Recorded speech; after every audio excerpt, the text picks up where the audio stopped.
Hey there, Tolkien fanatics.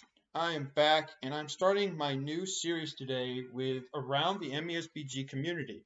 And I have with me a good friend who has come down twice now to the Carolinas, and that is Mr. Mike Parker. So say hi to everyone, Mike. Hey guys, what's going on, man? There he is. So, Mike, how you doing today? Oh, dude, I'm doing good, man. I'm here in my hobby hole, doing the hobby stuff, and yeah, Is hobby hole or hobbit hole? That's the real question. that is a real question. My wife would tell you it's definitely the hobby hole, but Mine calls mine my room where I go and play with little dirty figures, but she's cool about it. I hear there are a lot worse wives out there. oh yeah, I mean, like we definitely we own our own house, and she Hell yeah. was lucky enough. I'm lucky enough for her to give me my own fucking room, right? I'm not sure what was curse No, don't worry about there. it. It's all right. I rate this not for Yeah, so kids. I have my own room, which is awesome, right? We got a table. I got a place to build and paint. I got towers to look at. I got shelving. Like it's this place is a game of paradise almost. Your room kind of sounds like mine. Mine is supposed to be the one of the spare bedrooms. We got our own house too, which is awesome. I think it's great when you can have a little room just to put to yourself. And No doubt. I've got nerdy trophies from winning events and those what is it, disc plates, those magnetic plates that are really cool to stick up on the wall. And I got Never all heard of them. kinds. Oh really? Oh man, you should check Yeah, them out. They're really cool. I think the award that you presented me at Great Battle Carolinas was the first award. No, it's actually the second award I've won in my hobby career. There you So go. Hey, you got to start somewhere, you know. I mean, I mean, for sure, but it took 14, 15, or 16 years to get here, I guess. I can understand that. I started playing back in '03, and didn't get any sort of like award or trophy or anything until hold on, I'm looking at it right there. What's the date on that? 23 July 2018. So that's what 15 years of playing the game with like a long hiatus in the middle before I actually did anything noteworthy. Yeah, for sure. I would have been, man, I would have started hobbying probably 2004, give or take. And I didn't win my first award until Nova 2018. I won third place painting award there for the Capital Palette. Nice. I was at Nova 2018. Yeah, I heard everyone was. I heard everyone was at 2019, but I was also. I mean, I was fresh back in Lord of the Rings community. I took a hiatus from being deployed and working on my military career, and I hopped back into it when they redid Middle Earth strategy battle game. Yeah, when they And the new I made it a event came point. out, yeah. I made it a point to be there for the GT there in 2019. But holy crap!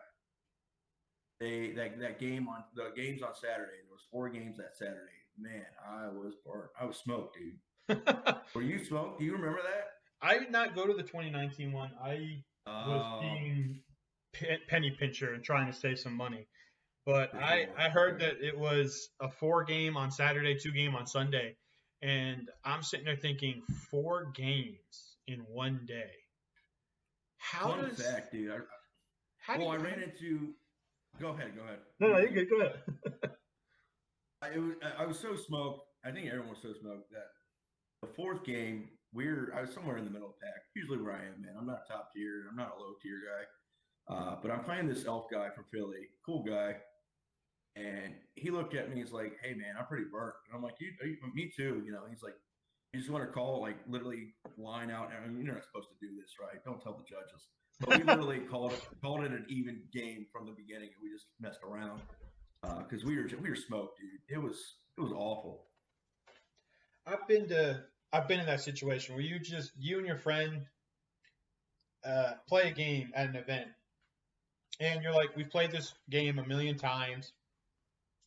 Let's just have fun with it, go easy, and whatever happens happens. And yeah, I think that's one of the good things about events. You're going to have the people there who are going to be go hards trying to win it Oh, all. for sure. For And then sure. you're going to have folks like, I think you and I kind of fall in that area where like, I want to win. I'm not even going to try to lie about it. I want to win. But if I don't win, Mhm. I'm not going to throw a hissy fit at the end of the day. I'll probably be like right up there all the way to like, if it's a 5 round event, I'll be right up there all the way to like round 4. And then the wheels fall off. And I'll end up 3-2 and like 15 out of like 35 people, or like 10 Yeah, out of like 20, something like that. So I'm definitely a middle of pack guy, and I think I look back at Battle of Carolinas, right? yeah. And that first game that me and Mark Hammond had, and man, the table that you set us on is a Goblin Town table, and it was just Oh it yeah. wasn't it wasn't happening for either of us. Luckily, so I don't know how. Somehow I pulled out that win, and I just kept drinking and drinking and drinking. I go against Rob Loader. Had I been probably sober, I might have beat Rob, and he, definitely took advantage of it. I wasn't going anywhere, but yeah, for sure, man.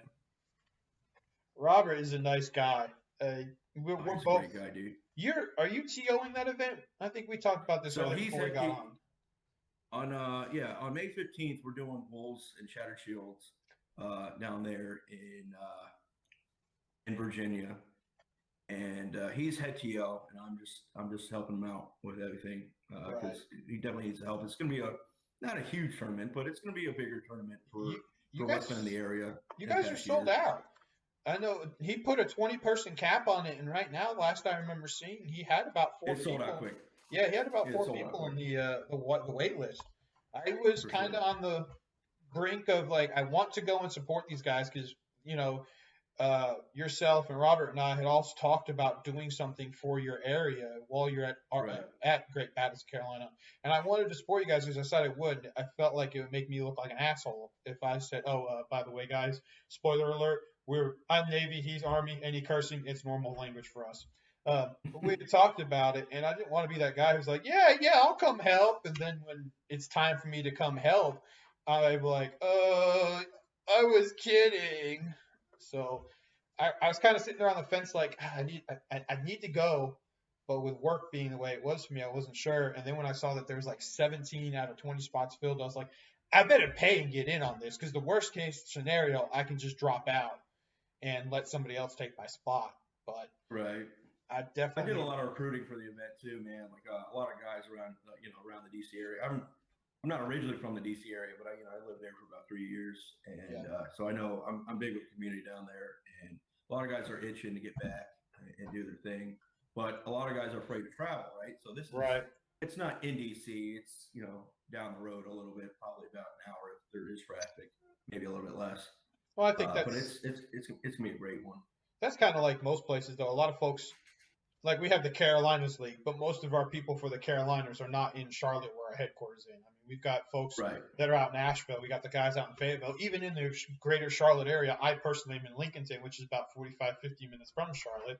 And then you've got Dan and Joe Keller, who are other big wig leaders, and they're from Salisbury. And then you got Matt Scott, who I believe is in the Concord area, and Stephen Kinsler, who I think is also in that area, or the university area, which is part of Charlotte, but it's the northeast part. So it's kind of like DC guys. They're all kind of all over the place. You just group under one banner and make the travels to get games in. Absolutely, man. Anytime I can make it down to somewhere. Honestly, at this point, right? If I have enough notice, I'm even willing to travel all the way across the country. I've got it set up now where if like I said, if there is something going on and there's fair notice about it, I'm in. I'm good to go, right? Yeah. And like I said, I'm not going to win. I'm there to honestly show face, have a good time, talk to people because that's why I love talking about hockey. Yeah, I you're really do. networking. I mean, let's be honest. That's kind of what I think. That's probably the biggest part that draws me is I look at this list of folks who are attending, and of the people there, I know 1, 2, 3, 4, 5, 6. Like personally, as in like we have talked outside of just like a chat or something like that. Like we've actually had time, like what you and I are doing right now. We've had time to sit and talk, and I recognize a great deal more of the names.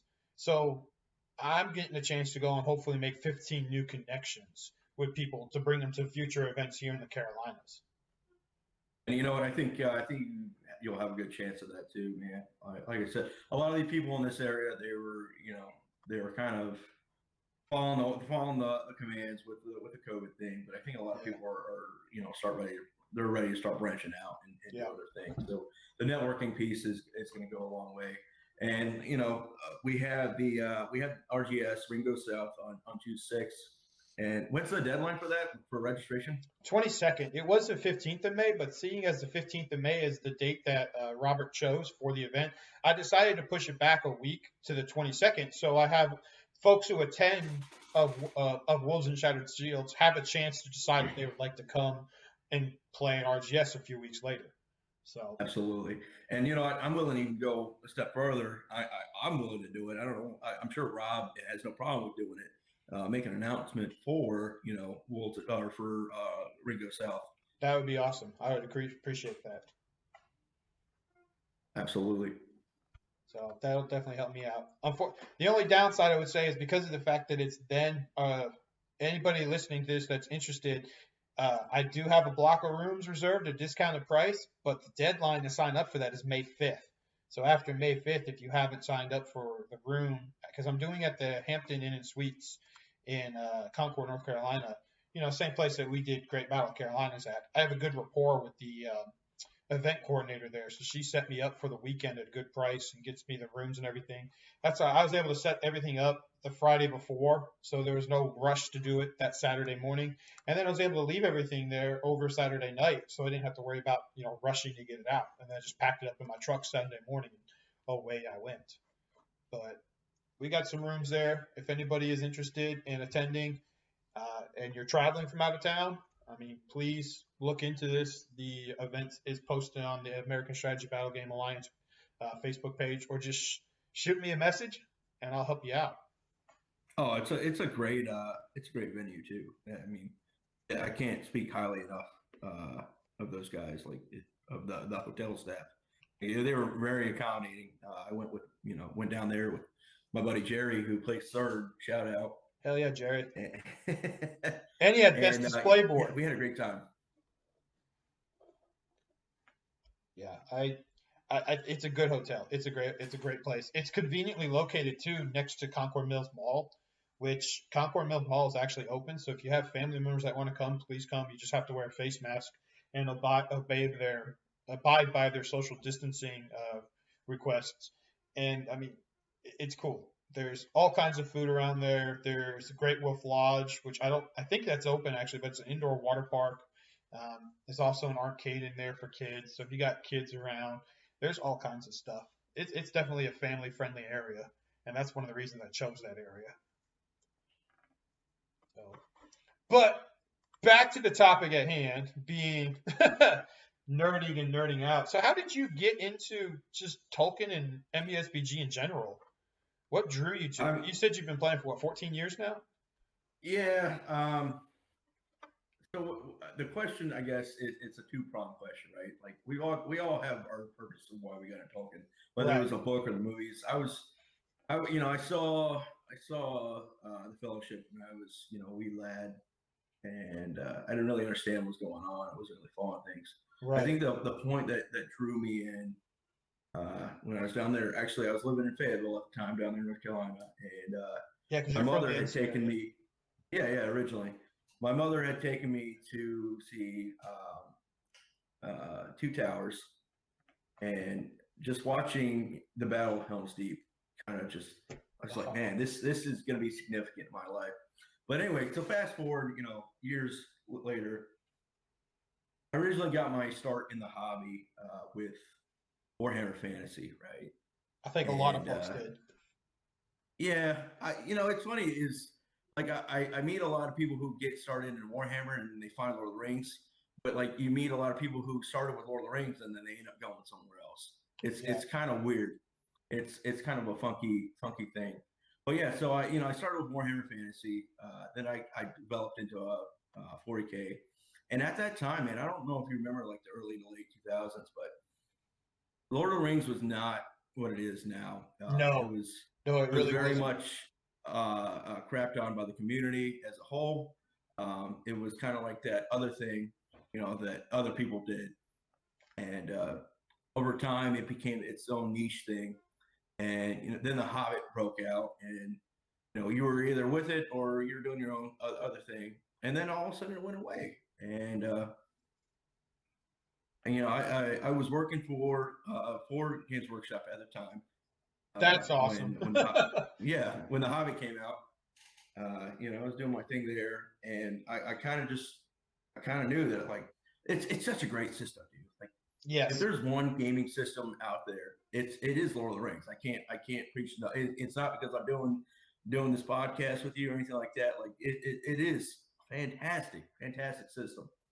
Um, and when they relaunched it back in 2018, I had to get back into it. I had to do my thing with it. I totally agree. I know some folks may be watching this know my history, but I'll give it to you real quick, Mike, in the nutshell, not the deep one. So I started very much like you. I got into it because of the movies and it, the Two Towers. I actually never got to see any of the movies in theaters as a child because I was too young. I was only in grade school at that time. And when the Return of the Okay. King came out, I think I was in sixth grade or seventh grade.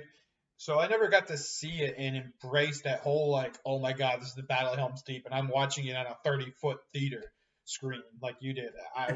I didn't get that chance until much later on in life when they did the re-releases. Um, but yeah, that's what got me into it. And then my buddy next door, his father was like a huge game store nerd, like, and I say that lovingly, not derogatorily. For And sure. No, he we're all there. Oh yeah, I mean he introduced me to everything. He was our chess master when we were in the chess club together in middle school. He was our dungeon master for Dungeons and Dragons. He introduced us to, like you said, Warhammer, and then we found Lord of the Rings shortly thereafter when those that system came into being, and that's what we went with. And I played that for a number of years from like 2003 to 2008 when everybody kind of just stopped playing, and then I put it down until right after the Battle of Five Armies because I watched that, and at that time I was in the Navy, and I was I was where was I? I was stationed in Norfolk, and I went and I just saw the day premiere for the Battle of Five Armies. I left the theater. I'm sitting there thinking, man, that was awesome. I remember there's this game with little figures from this company called Games Workshop. Is that still a thing? And so, this is 2014 when that came out. So obviously it was still a thing. But I remember going back to my barracks and hopping on my laptop and just Googling Games Workshop and being like, oh my God, it's a thing. And then did exactly what everybody else does and found the local Games Workshop and drove down there. And the guy did nothing but push Warhammer on me. And I'm like, dude, I don't care. I just want Lord of the Rings. Just give me Lord of the Rings. So Yeah. Definitely remember those days, man. every But time I times have went there, changed. every time I went there. It's a good time to be in the hobby right now, man. I And think it's I people who know me, they know I'm a huge fanboy, right? Like I'll support anything, but you look around my hobby room, and it's 98% Lord of the Rings, right? Like, yeah, man, it's a fantastic place to be. It's fantastic gameplay. It's a fantastic hobby to be around other people with. yeah. I one of the one of the things Dan likes to say, Dan Keller, he says this whenever we do these kind of videos. He says we have the greatest community. I thought it was funny that you said you're either inside the crowd or you're not, kind of like cliques inside the nerd fandom. Correct. So people who play Dungeons and Dragons and Warhammer, I mean, you're the people that are in your parents' basement at home, surfing on the computer and looking up the different stats and everything. Well, the Hobbit and Lord of the Rings is like we're not in the basement. we're in like the root cellar out back behind the well pump. But we get together and we make things work, and it's awesome. So that's kind of how I look at us. And I mean, we definitely are the best community. We really are. So, what's your favorite army? Let's look at that. Tell me about your favorite army to play. Uh oh. Uh oh. You there? Yeah, you good? Yeah, man. I got this Walmart internet, I guess. Technical difficulties here. He's good. Yeah, technical difficulties on my part, I guess. I didn't even do anything, I swear. Don't feel bad. I live out in the country, usually about 4 days out of the week. My internet is like 1 bar, even when I'm sitting right next to my modem. Dude, I got pretty good, like, I say Walmart internet, but like, I got pretty good internet. I don't know what the heck happened. I was actually thinking it was you until I saw my thing go out. Probably just hit the mouse. Well, you said you're using like your old laptop, didn't you? Oh no, this is one of those laptops where the gamers use. I don't know what this thing is. It's you got MSI or something like that. You got the high tech one. That blows my little 500 gigabyte laptop out the dang window. Yeah, this is one of those pretty ones, I guess. I don't really use it for anything, but yeah, I have one of those pretty ones. Anyway, keep going with what you're saying, man. So I was talking about how we have a great community. I leaned into right as I lost you. What is your favorite army to play? So I guess I have. You can have multiple, right? by all means. Have as many as you'd like. What are your favorite? I guess you'd say favorite armies, because I have multiple. So tell me about your favorite armies. My favorite armies, right? So I have a favorite army. It's not painted to where I need it to be, right? I mean, it's painted like about a quarter way there, right? But my favorite army, believe it or not, is the Shire, right? That's what drove me. Yeah, absolutely. That's what drove me into Lord of the Rings back in the day, man. Was someone walking me through man, what was the old box set? The Scouring of the Shire? No. Man. Mine's of the Mines of Moria? No. I don't know why I'm having a brain fart right. Anyway, so yeah, the Mines of Moria, someone walked me through the game.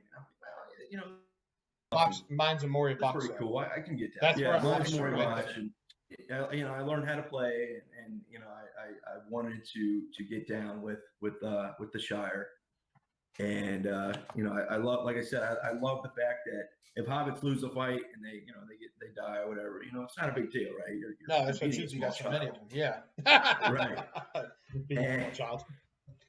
And going from that, and if you win a fight and you kill a dude, like it's awesome. You're like, hell yeah, brother, do your thing. You got killed by a small child. Absolutely. But right now, I think my go-to army, and I haven't brought them down to North Carolina yet. My go-to army is the Fiefdoms. I think for RTS, I will bring them down. Spoiler alert. Yeah, spoiler alert. I'm bringing Fiefdoms, but I don't run your typical Fiefdoms. Actually, I run pretty much an all infantry Fiefdoms. Okay. For an 800-point list, I'm looking at like 49 dudes. That's pretty good. Which is kind of substantial. Yeah. I'm assuming you're obviously taking Immerhill. Oh, of course. Absolutely. You have to take Immerhill. I take Immerhill doing here, Forlong and Angor, right? I take the 4 big boys. Yeah, you got all the like 380.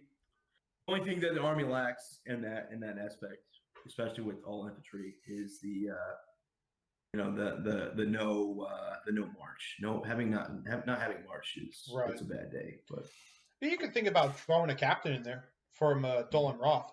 That's usually what I do. I could, but man, things at 380 points for just your leadership, you want to. I like maximizing my homies. Makes sense. And that's what I usually do. Well, in Fiefdoms, they're an army that I've talked about many times on Dan and Joe's channel. They work really good with their synergy, and I feel like at 800 points, if you don't take every single hero, you're a fool. I think you have to. Oh, for sure. Every named hero, at least. So and you've got all four of them. So you're going to have that 12-inch banner effect with Immerhill affecting everyone. You're going to have the +1 to your fight value with men at arms who can support your, clansmen or axemen, and then you're going to have a 12-inch diameter of fearless guys around Angbor. Forlong's letting everybody basically faint for free, re-rolling ones to wound. And then Dune here over there doing his sniper thing with his Black Ruby I can't speak highly enough of doing here, man. Like if you have a good, and usually in Lord of the Rings, you probably only get like 1 or 2 good turns of shooting, right? Unless Right. you're just completely designed to shoot. Yeah. And there's armies out there that do. You're for sure. Doing here and his buff for his cronies, man, it's fantastic. But like I said, usually you're relying on special ability plus the heroic shoot, so you're only getting probably 2 of those in. That you should, right? Sometimes you should even get less, or sometimes you should only get less. But anyway, I mean they can do wonderful things. It's insane. Fiefdoms are one of the game. When I got back into the game in 2014, like I was talking about earlier, Fiefdoms is the first army I picked up because the blue and the silver paint scheme is my favorite. And then they were a good army then, in my opinion, because I won first place playing them before, and they've just gotten better with this new edition. So, yeah, they're definitely one of my favorite armies. So I took them in at Nova in 2019. Last Nova, shout out. Hopefully we can get this next one next year. Heck yeah. If they do it, I was hoping they'd do it this year, actually. Well, no, it got canceled this year. I know. That's what I was saying. I meant to say I was hoping they were able to do it this year because I was going to go because I only got to go to the one in 2018, and like I said, I was pinching pennies in 2019. I missed out. I wish I hadn't missed out on it. So, yeah, 2022. Here we go. 2022. Speaking of which, my bread and butter, my bucket list type of deal is try to make it to Adepticon. But yes, same here.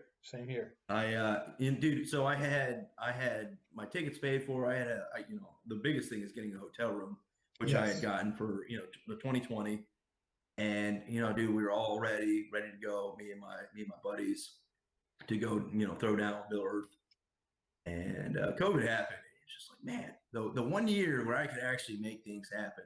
Yeah, this happens. Like, what the heck? Yeah. Well, I will say 2020 was a rough year. I was thankful and spiteful for it at the same time. Where I was working at that time, we were working our asses off. I was doing 50 to 60 hours a week, pulling 100, 110, 120 hours of pay periods. I was rolling. I made great bank. I put the money away. I paid some stuff off. And then, of course, at the end of the year, because what I was working on, I was actually making parts at that time to go on F-35 and F-22s. They laid me off at the end of the year. So I appreciated it while I was there, but it sucks that I lost that job because it was definitely paying me well. But I'm bouncing back, and I'm looking forward to bouncing back in 2022 to go to stuff like Adepticon Yeah. and Nova. I will say, like with Adepticon, most definitely, like, if you're wanting to, obviously you're going to want to stay up there, right? Because we're not even from up there. But like, the key is securing that the hotel. That's number one. Especially the hotel. If you can get the hotel at the event, that's the biggest thing. Because having to travel up there and then, I know when I went in 2018 to Nova, Dan and Joe and one or two of the other guys. No, it wasn't Dan and Joe. It was some of the guys from our community. They weren't able to get rooms at the Hilton or wherever it's done at. Not the Hilton. Yeah, it's there at the Hyatt. Hyatt, that's it. Yeah. And they weren't able to get rooms there, so they had to stay across the street. And there was the first day of the grand tournament. They were almost late because they overslept after doing doubles the day before. And they had to run across the street in 5 minutes and get down there. Yeah, I would say, the key to the larger events, your cons and stuff like that, get a hotel room there, man. Yes. Nova's usually pretty good because they're not there yet to where they're going to sell out in 3 minutes like an Adepticon. Yeah. So you usually have like a day or two to get the room that you want, make sure you're doing what you need to do.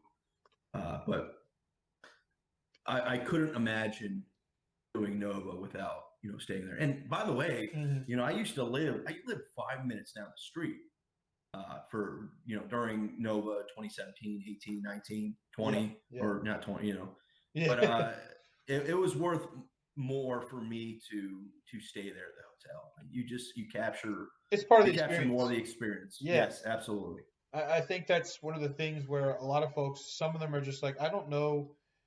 Like we got a few guys that are kind of like, I'm burnt out. I missed the game. I don't know if I want to stay with it.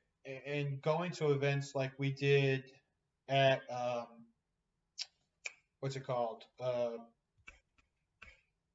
one we went to, Asheville. Going to Asheville, going to Fayetteville. Even though those are local for me here in Carolina, it's good to go and get out there and see people again, to get that networking in, like we were talking about earlier. Absolutely. So Asheville. Chad ran a great event in Asheville. Man, yes, I was not expecting it to be as well as it was. I think the venue was fantastic. That was a great event too. Oh, the venue was, it was fantastic. For those who didn't go or haven't heard, he did it at a local brewery there, and he called it the Dry Falls Auroras because the brewery was called Dry Falls Brewery. And they had a room kind of out. It wasn't even really in the back. It was just adjacent to the bar. And yeah, it must have been, I don't want to say a party room. What do you call it? Like, well, the place used to be an old garage, like a vehicle garage where they did repairs. And that's what was nice. They lifted up the bay windows, the bay doors, and so we had lots of light. All the breeze coming in. And, you could drink as much as you wanted. Yep. It was a great event. I mean, I think he had 20 people there as well. I can't remember how many. Yeah, it must have been. If not, it was more. I mean, there was a significant amount. I want to say it was like 24, man. Might have been 24. And yeah, I think it was 24. It was a great event. I mean, and it was the first one since. That was honestly the first event I had played in all of 2022 or all of 2020, because I hosted a couple of local events for the Carolina crew, just for folks around the Carolinas that wanted to come out and see everybody. And I did one in February and then one in September. So, but that was the first one I had gotten to play in all year. Yeah, I mean, and luckily, and this is why any kind of tournament needs to be doing this. But luckily, I had seen it from Chad had posted it in the ASBG Facebook page, where it was it was a recognized event, and I had seen it in August. I think it happened October. October, yeah. So there's probably about a 2-month spread, and I'm like, let me do this. Let me try and recruit some buddies to go down with, because I don't want to make the drive by myself, even though I drove by myself. And did you really drive by yourself, even though it came with Jerry and Young Duke? Well, yeah, I mean, Jerry and Young Duke came in my car, but it doesn't mean they were asleep. Young Duke the entirety of the way, right? And Jerry was in and out going down there. But yeah, man, I was really shocked to see that your entire community down there was ready to throw down, right? And you guys were. It wasn't just you had your beat face people there, and then you had your guys like me that are just there to have fun, have a good time. If they do well, great. If they don't, who cares? Keep drinking, right? Yeah, I think it was cool because we had one guy from the Nashville group in John Bealey. John's actually not even from Nashville; he's from Alabama, but he's part of the Nashville group because that's the closest. Yeah, I met him. Yep, for sure. Yep. So you played against him, didn't you? No, that tournament was what, 4 games or 3? Yes, 4. Yeah. It was an escalation event for those who have not heard about it or did not attend. It was a 4-game. It was an escalation, yeah, for sure. It was what, 350? No. 300? No, I did not. I did not do John Billy. So it was 450. Yep. I think it went to 6. Yep. It went to 750, and then it stopped at 828 for the area code. Yep. The area code. Yep, that's it. You got it. I couldn't remember. Yeah. So the first one was like a Um, 150-point jump, and then 200-point jump, or something like that. Yeah. yeah, something like that. And yeah, so the four people I played um, Myers Hammond first. Hmm. Second game was against Young Duke, who he used the watcher just to steal my objective away from me. Man, if I had a coin for or money for any time that happened, I'd be a rich man. Second or third game would have been against up and coming new player Josh Parrish, Oh yeah. Okay. and Yep. and then my fourth game was actually against um, uh, one of the brothers. What's their last name? Hammonds. No, the Uh. guys down there in North Carolina. Oh. The Keller twins. The Keller, yeah, one of the Keller. Dan or Joe. Yeah, one of the two. And then I remember the other one helped me, load my stuff up. Help me get my stuff up Yeah. for Great Battle of Carolina, man, because I was super tanked by then. Well, if it was a Rohan guy, if you were playing against Rohan, that's Joe. If it was Iron Hills, that was Dan. Yeah, it was Dan then. It was Dan. Okay. I played for the fourth. Were you playing? You were playing Evil at that event, weren't you? Yeah, I took my Angmar. Okay, that makes sense. Yep, I remember now. I love Angmar. I think they have a lot of synergy too. Yes. The issue with Angmar is you start doing a lot of crazy stuff that they do, and some people who aren't really familiar with it, they look at you like you are just dirt cheating them. Yeah. So that's one thing. I mean, Angmar, it's such a great army, but the things that they can do, it's absolutely insane. It's definitely one of those armies where you have to have a good understanding of the game to make it work. Synergy wise, we just talked about it with fiefdoms. That it's worse because if you don't have the synergy going, that army fails. Oh, for sure. I mean, the rule for them is keep it tight and rely on your heroes, right? Yep. So like Let I think those for that one, I started off with like a bunch of homies, Shade, and maybe like one. Oh man, what am I doing here? What's the 50-point model guy? I'm looking at the model right now. bar right. Yeah, Barrel Light. And Yep, then okay. I took for the army leader, I took the head troll chieftain dude. Okay, birders. Birder, yeah. Yeah. And somehow, I did that for 450, and I did well against Meyer. Meyer pulled it out at the end. I mean, Meyer's a great player. He really is. Shout out 82nd Airborne. There you go. And then we went up to the 600, and I'm doing my thing with Young Duke. But Young Duke, me and Young Duke play all the time, right? Yeah. He's like a good buddy of mine. And when he knows I'm gonna fail on something, he's gonna exploit it 100%. Luckily, he had the map that we were on. He had a water feature, so he just blew skidooed weekend 2 with it, grabbed the objective, and scurried off and did his thing. What map were you playing on? Man, I don't. It was Shire, Lake Town. No, it wasn't. It wasn't Shire. It wasn't Lake Town. I'd have to see all your Fornost? man. Had There's a big old river running through the middle of it. Fornost. That's my board. Yep. Okay. That one got revamped for Great Battle of Carolina, since I added a bunch of stuff to it. But yeah, that's mine. Yeah, dude. I mean, the Watcher.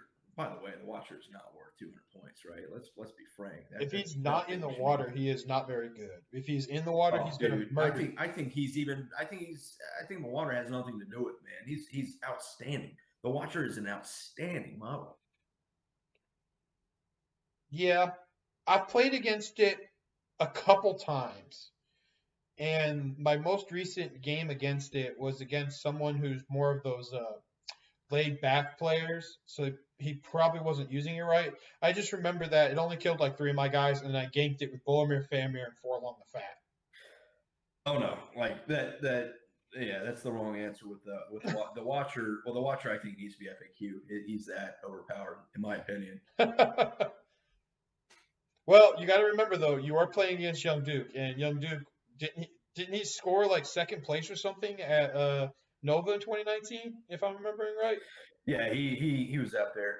Here's the thing, like, shout out Young Duke if you're listening to this, man. I hope you are. Kim's This Painting dude Corner. Kim's Painting Corner on YouTube, y'all. I'll try and will leave a link below.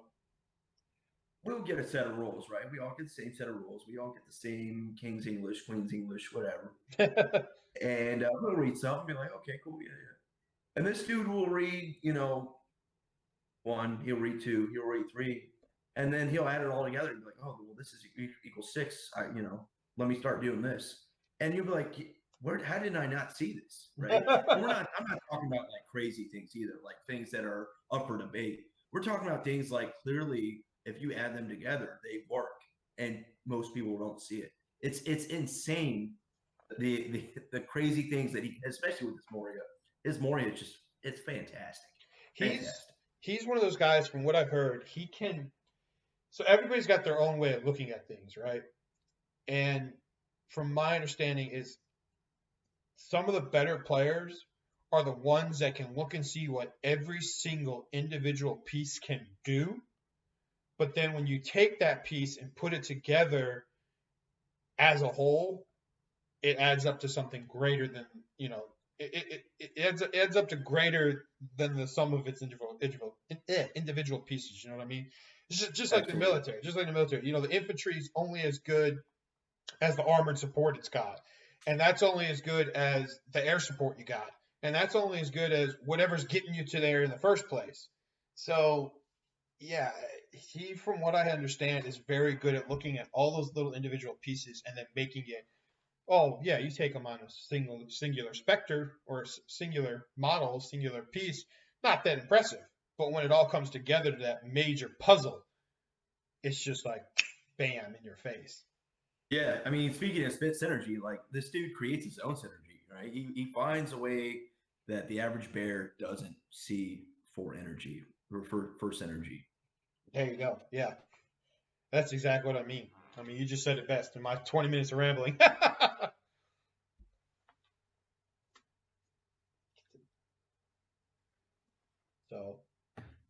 So what about you, man? What's your go-tos? What's what are you planning on taking? I mean, let me ask you this: what are you taking for Wolves and Shatter Shield? You don't have to give me the army list. I know you're more on the competitive side, but what army are you taking for I'll put it Wolves out and there. Shatter Shield? Okay. I'm actually working on Lurtz's scouts actually, because I looked That's at awesome. I looked at that. So I don't know how much you listen to my other videos and stuff, but I look at things from a competitive standpoint, but then at the same time, I also look at things from a very thematic standpoint. I love the game for the theme. I mean, you were at Great Battle of Carolinas. You heard how much I raved about how I love how the game is themed, and I had a themed event with a themed award, and then prizes. And we can go down that rabbit hole too. We'll hit that as well. Yeah, keep going. But I looked at that list for the Legendary Legion for Lurtz's Scouts, and everything in it's just so thematic. You've got the ability for him to do a heroic challenge against anybody, Lurtz that is. You got the ability for him to throw his shield, just like he did in the movie. I mean, he went and challenged Aragorn, whose hand at that point not as great as he was in Return of the King, but hands down, even as Aragorn Strider, he's still better than Lurtz will ever be as a model. And then it just really seemed great. So I looked at it from the thematic standpoint of, yeah, that's really cool. Then I looked at it from a competitive standpoint of like, okay, well, you don't have any cavalry, but you don't need any cavalry because the entire army can get upgraded to 8-inch movement.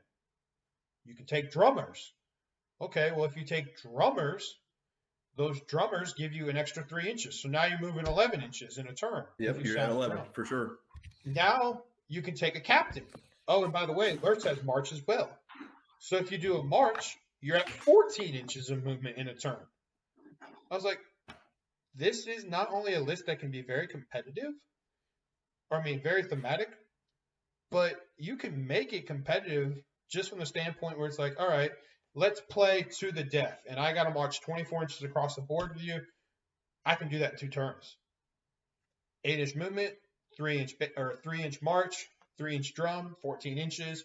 By the second turn, I'm in your face. I have very cheap heroes because none of them are over 100 points, so I can spam the hell out of these guys. Oh, and why not take a couple banners just for shits and giggles? So I've got 50. I think I'm at 55 models with how I've drawn it up, and I'm thinking about going back and changing it a little bit. And then you're talking about a strength 4, fight 4 army. Yeah, it's defense 5, but most shooting is strength 2. So as long as I can give shields to most of my guys, other than the ones I give bows to, and then once I get in range, my bows are strength 3. So, and I can shoot into combat. So I'm not too worried about it if you've got a lot of guys pinned up, like a lot of heroes trying to heroic combat a whole one dude. So just when I saw that list and saw what it offered, I was like, I've got to play this list. I've really got to play it. And I think this event of Wolves and Shattered Shields is going to give me a chance to try it out, and I'm totally excited to do it. Absolutely, man. We're excited for it, dude. One thing I wanted to shout out Rob about Rob Loader. Mm-hmm. You talk about thematic, right? You talk about one thing that I like that's been going right now, and I think Atlantic City Open is getting ready to be like this too, where only green allies, to keep the theme going. Shout out Rob is doing to where you get +1 victory points if you're running without a named hero. Yes. And man, that's so awesome. It's so awesome. I actually know someone who is currently trying to work on a list where he can do just that. Where he can take no named heroes. And I don't want to spoil what army he's taking, but even without heroes, I would be a little bit afraid to go against that list, just knowing kind of what he's got in it. Yeah, man, it's how cool is that, dude? And I wish that we could see that more often. I mean, I get it, like Middle Earth is known for its heroes and its name monsters. Yeah. And, things going from that, right? But like, dude, if you are there to, I guess I'm going to talk about the competitive aspect a little bit. If you're there to run competitively, but you're not running a named hero and you actually pull it off, like, good for you, man. Good for you. Yeah. I think you can do it too. It just depends on the list you're playing and your skill level. Yeah, so Most out. No doubt. Yeah. Definitely pull it off. So, yeah.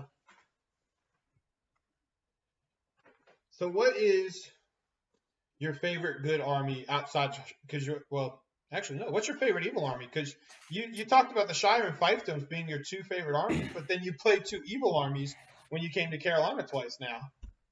Yeah, for the past year, I've been playing mostly evil, if not all evil. Unless people come to my house, then like I said, I got the towers just to pull from. Anyone who wants to come over to my house, man, like they have options. We have options to play and BS around and stuff like that.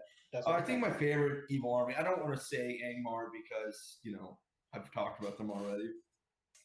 I don't really know, man. I would say that my favorite evil army right now would probably have to be the Mordor, but like I said, I feel like I'm still on away from that too because I ran them last time. Yeah, I was gonna say I like the Mordor army you brought to Great Battle of Carolinas in February. I feel like had I remained sober and thought, I think that game would have came down to me and Jerry for third. But I'm not taking anything away from Rob Loader. Rob Loader's a fantastic player, man. I think it's funny that it came down. You should say that, but it came down to the 2 of them for third.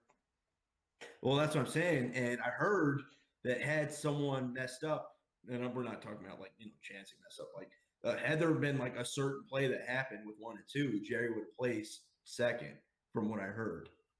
I'm trying to remember. I think so. Yeah. So yeah, Jerry got third. 1 and 2 were John. Basically the 9 with the necromancer, right? Yeah, number one was John Stokes from the Asheville area, and he was Mhm. running a trio combo of Dark Denzians of Mirkwood, um, Okay. Azog's Legion, and the Dark Powers of Dolgador. And he had the Dark Powers of Dolgador. He didn't have the Necromancer. He just had a couple of those Nazgul running around. I think he had like two, and then he took Okay. them. I think, or maybe it was one or two. I can't remember. I can't remember his list exactly. I want to say he had the Keeper of the Dungeons, maybe, but the Azog's part was just so that he could spam Hunter Orcs, and that was his thing. Was he spammed Hunter Orcs with I want to say Bolg. So he had a whole bunch of models, and then he had a bunch of fast movers with the spiders, and then he had several of those Nazgul running around, just coming back every time you killed them. So he was one of those quick moving armies that you didn't expect. And then yeah, Victor took second place, and Victor had the 9 uh, with the Necromancer. So two evil armies in the top two, and then Jerry bringing it home at third with Gondor. I thought that Shout was out Jerry fascinating. Swanson, man. Yeah, That's my boy right there. and he He got was actually. Go ahead. no. Go ahead. No, do your thing, man. I said I was going to say he also got best display board because he hand built a Gondor courtyard. Oh yeah, true That story. was badass. He That, man, I did not expect for you to call his name. Like it was insane. well, He was actually over my house last Saturday night. We were up till like 3 playing. Just trying out different lists, yeah. pulling from. I basically I own the Harry Army right now, which is kind of a nerd thing to say, I guess. Not at all, because Um, I'm right there in the same boat with you. yeah, yeah. And man, he's a fantastic player. He is. One thing he is trying out right now, he's going for 2 options. Spoiler alert, sorry, Jerry. He's gonna watch this and go, "Damn you!" It's all right because he's playing at both. He's playing at both Wolves and Shattered, and he will be there at Ringo South. I made sure Yep. he'd be at both, and then I'm trying to talk him into Atlantic City Open. It just depends on how his schedule. I mean, I get it, right? Like we're going to the Ringo South, and then the next week, and I'm asking him to turn around for Atlantic City. But Yeah. anyway, he is trying to fulfill his Casa Doom, which his Casa Doom is really good. They're pretty gnarly what he's got going on. The only thing, and I agree with this because I live by the spear, and I think so does he. And them not having spears really, really hurts them. Yes. You're talking about good old Khazad-dûm, like with Durin. Oh yeah. We're talking about like Durin. Okay, and the Kingdom of all Khazad-dûm. them, right? Yeah. I'm not gonna talk about his numbers, right? But he's got enough of his foe spears that he can do what he needs to do. But the fact that he's chancing the 1 die, like he goes against elves with spears, and he's probably gonna have a bad day. Let's be frank. Well, most armies with spears. So I've played. Not to try and interrupt you. I'm sorry. Maybe this is do something. Your thing, man. Maybe this is something you could bring to him. So the way I played Khazad-dûm before the new edition, and I would build my list very similar to how it was. So before I used to have Durin, the King's Champ, and Gimli. Well, now you can't put Gimli if you run with Durin. And I think you have to take Durin. I feel like Durin's the best way to go.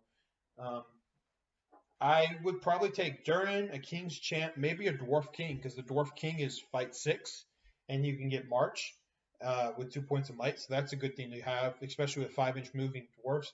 And then also throw a Dwarf Ballista in there. But for specifically your point, what I do is keep one of the banner bearers for the King's Champ with the King's Champ to make him defense 8. And then I actually send the other one with my hero, Durin, or a place in my line where it needs some help. And then I just use regular dwarf warriors with shields and in specific places shield just to hold the line. And then where I have the numbers advantage, or if I have a one-on-one combat that I feel confident in winning, like with a Khazad guard that's been upgraded to a burly Hearth guard with Durin. So yeah, I'm going to win that. Now I'm strength 4, going 2-handed with a +1 to wound. yeah, I'm gonna win that most likely and kill you on like a 3 or a 4, and then And I can move that over. I can get down with that, but like, Yeah, for instance, man, we're talking about shout out competitive scene right now, right? But right. like, can you pull that off in 2 hours? That's the question. You got to make it a comment, you got to do your thing, move 5, blah, blah, blah, right? It Can all you depends on do the what you need scenario. to do in an hour and 15, right? Yeah, I think it all depends on the scenario. I mean, I'm not saying you're going to shield every single time. It sounds like he's got a couple of the. You said foe spears, so I'm thinking those are the Vault Warden teams. Those could really help Right. push the Yep. middle of your line, especially if you have a hero there or both of them. I mean, think about throwing Dern and the King's Champ sandwiched between 2 or 3 squads of Vault Wardens on either side. I mean, you're going to be pushing and pushing hard because you're going to have 2, 3 attack heroes that are wounding everything on +1. Well, for Durin anyway, and then the King's Champ's strength 5, so yeah, he's going to be sandwiching stuff like it's nothing. And then you've got 2 or 3 teams on either side of them with the 2 attacks, with strength 4, with banner rerolls to win. I think it just depends on how you use your might as well, because dwarfs don't really care if they get charged, seeing as they're not getting any advantage to charging other than picking their fights. So it's not like you're going to be spending your might Right. for movements. That's where you're spending your might to go ahead and have, Durin got charged by wimpy enemy warrior. Okay, heroic combat, kill him, charge him in, take out 2 more guys. Now you're pushing the enemy's line. I think that's unfortunately one of the weaknesses that dwarves have is they don't have any real knockdown power. But that's why I also think the dwarf ballista is a smart thing to have, because normally people can kite around dwarfs if they're a heavy cavalry or a movement based army. But if you have that dwarf ballista, you're going to force people to come to you, because do you really want to have your guys basically getting shot at and sorcerers blasted? Because that's how that little ballista thing works, is blowing your opponent back. So now you're talking about your own army being knocked down and maybe having stuff unhorsed. So I think the Dwarf Ballista is definitely one thing to put in a Khazad Guard army or a Khazad Doom army. I haven't played with it yet, but I'm tempted to do it for an event, just like Jerry is. Yeah, I mean, and shout out to a specific model, man. That you already talked about it. The King's Champion, being 140 points, you get 2 banners. The dude's already a monster, right? Yeah. Like, I mean, it's insane of the bang that you get for your buck on that one. But anyway, so like his second army that he's again, sorry, Jerry. Someone's taking these armies, by the way.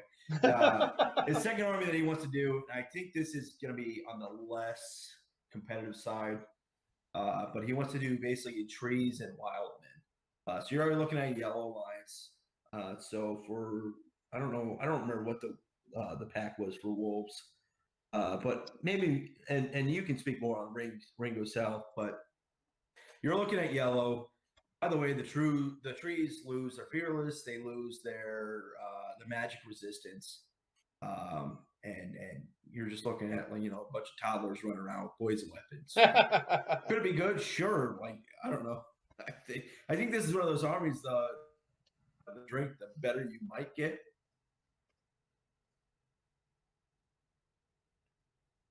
His mic cut out.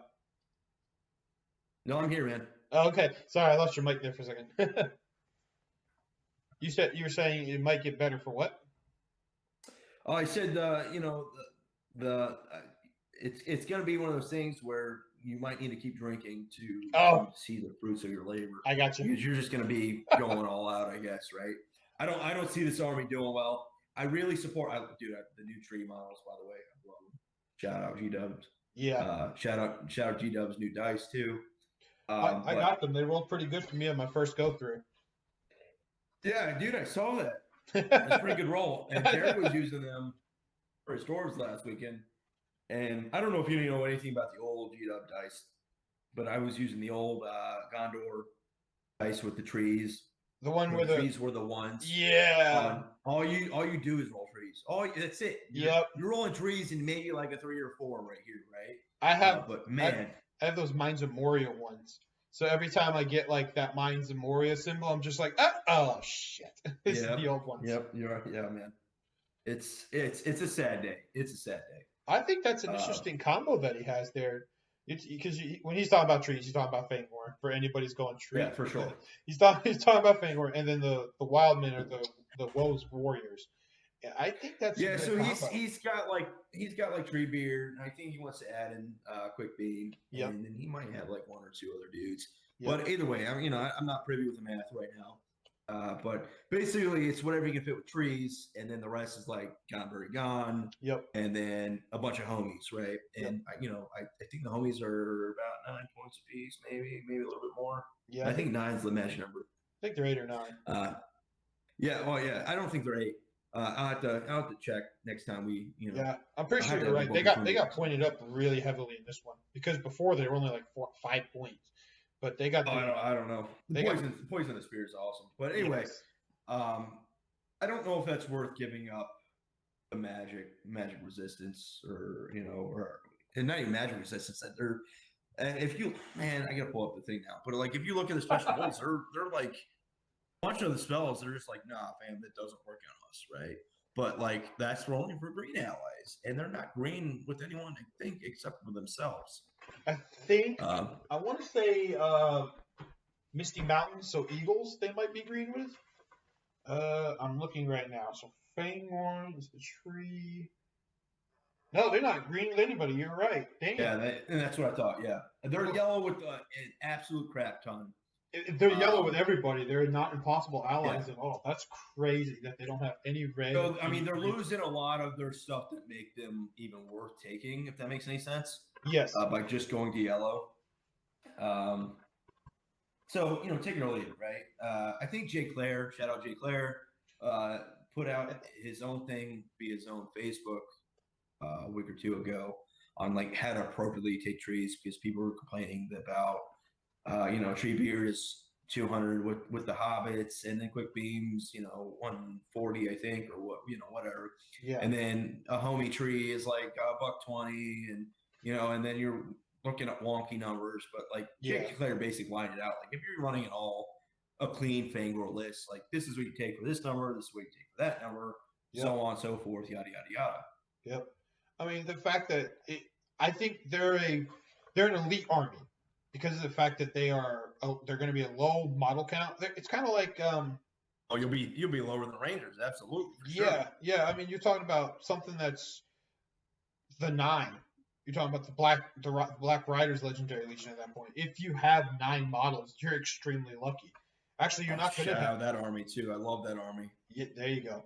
That's one that I've had some experience against, and man, was it an experience to say the least.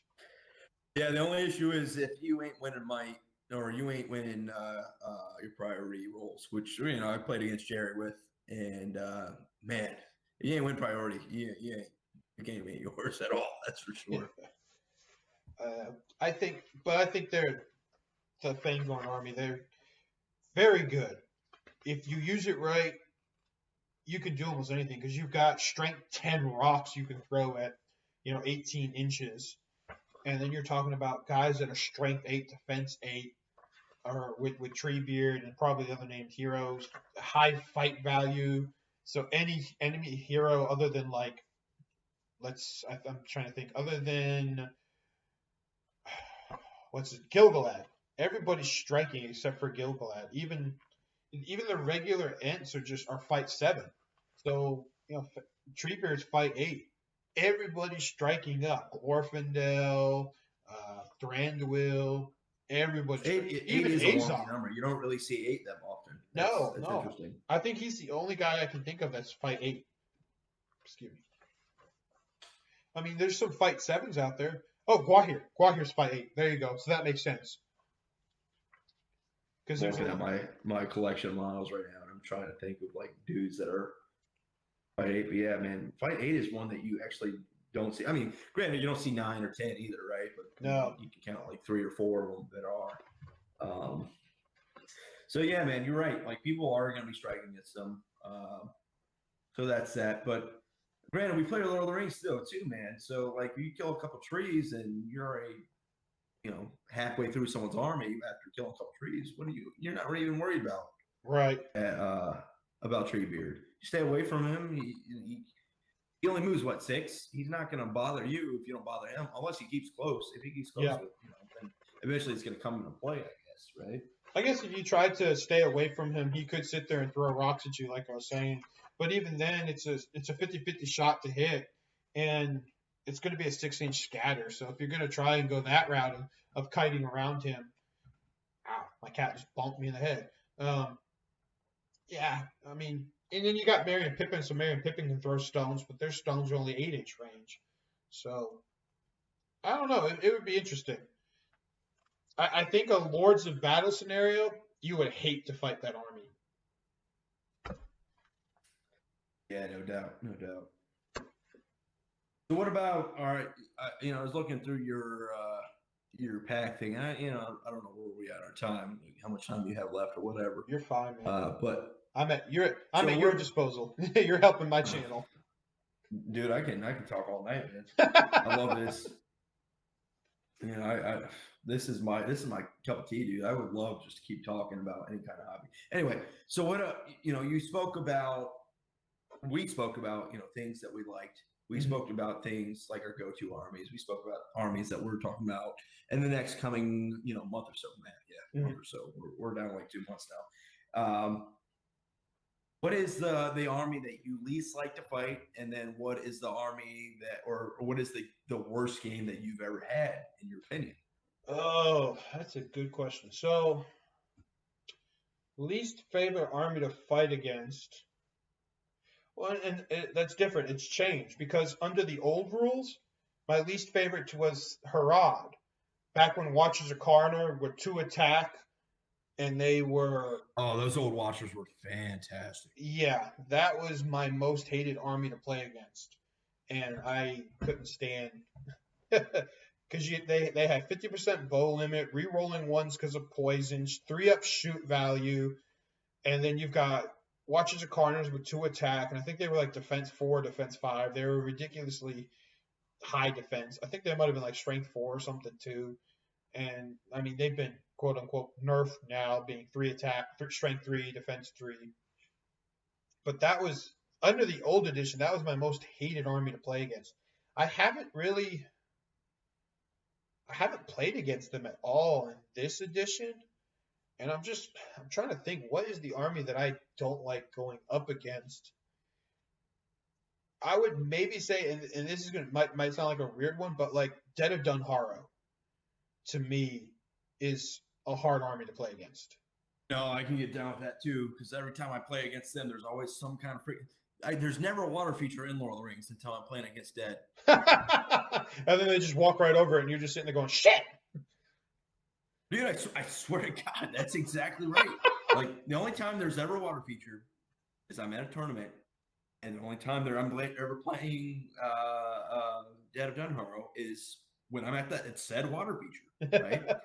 And I think so. Rob Loader took them last time, and I was on the struggle bus. I was also very inebriated, and then I played against them at Nova 19, and I actually won that game. But yeah, man, like if you're not planning for that, you're gonna have a bad time for sure. Yeah, I think that's one of the things where going back to fiefdoms like we talked about a little while ago. If you're not taking Angbor in your list, I think you're crazy. Yeah, Angbor, you look at his stats, strength 4, defense 5. He's very swishy. Oh, dude. 2 wounds. Absolutely. As a Fitos player, if I'm short on points, I know I'm going to get shit for this. Sorry for cursing. But Emer Hill's the must. That's the must. But between like Angbor and Forlong, I'm going to take Angbor any day prior to Forlong. Because of the 6-inch, I don't care. Yes. Right. Yes. Being fearless in this game is so crucial. It's so crucial. And that is honestly that is the one and only reason, really, that I'm not a big fan of the Dead of Dunharrow. I mean, any other army in the game, I really don't mind going. So I'm trying to think. Let me just grab the book here because it's sitting in front of me. What armies have I not played against in the current edition? And I'm looking at them, and really, like Dark Powers of Dol Guldur. People don't like playing against that. I probably wouldn't either, but I've not played against it at all in this edition. Mordor I've played against. Isengard, Goblin Town. Like most of these armies I've played against, even like I think I played somebody had like Harad mixed in with like mortar or something, so I've kind of played it. Um, but the Dead of Donharo, terror is always something that it I've only in the past 6 to 8 months really started seeing, hey, I've got to have something for terror because there are so many models now that just have it, and that whole army has it. In my worst Or at least a experience, horn, but yeah. yeah, you got to have bodyguard or high courage Yep. or like you said, the fearless bubble with Angbor. But I played against Marcus Hammond, and Marcus was probably my favorite game at um, Dry Falls Auroras, and he stomped my ass, completely stomped it. And it's not because of anything that I did wrong. It's just a matter that army was a perfect foil for mine. So I was For sure. playing the Faramir's Rangers Legendary Legion. Oh, And that was you, huh? yeah, well, I was one of the two. And it was the third scenario, and I had won my first 2 games, so I was actually pretty impressed with how I was doing up to that point. Now, I will say that I barely squeaked by with a win in my second game. I think it was a 1-0 win to me, just because that was the one where it was like capture the flag and you got to run it off, and all I managed to do was go and get the flag, and my opponent didn't get to it, and he didn't break me, and he didn't moon my leader. So I literally picked it up, and I think that was one victory Yeah, point. that was the second game that we played. That was the game I played against Young Duke, where he just blue skadooed weekend 2 with the Yeah. Watcher and grabbed the flag. Yeah. Okay. Yep. So there you go. So that was round 2. Yep. Yep. And so he did to you what I was trying to do. I was trying to go to get the flag and then run away. But I was playing against another terror army in the Black Riders.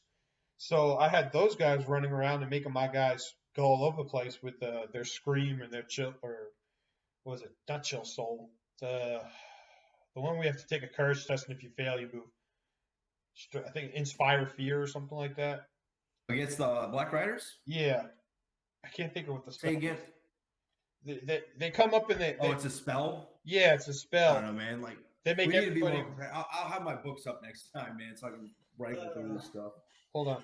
I'm looking at them right now. I'm like, it's not worth it going to get it right now. Yeah, it's instill fear. Yeah. So that's a 3-inch bubble, and everybody around the caster within 3 inches have to take a courage check. If you fail the courage check, then you have to move directly away from the caster your full movement. So, and the Black Riders is the one that stacks the minus to your courage value until you get to a minimum of courage. I mean, it only stacks up to 3, right? If you have like the full 9 around, right? It's not going to keep stacking. It stacks all the way until you get to -1, until you get to 1 courage. 1 courage is the lowest you can go. So I mean, if you're like courage 7, it stacks up to 6, from what I remember. So that's Harbinger doesn't stack. It's just that list that stacks, right? So yes.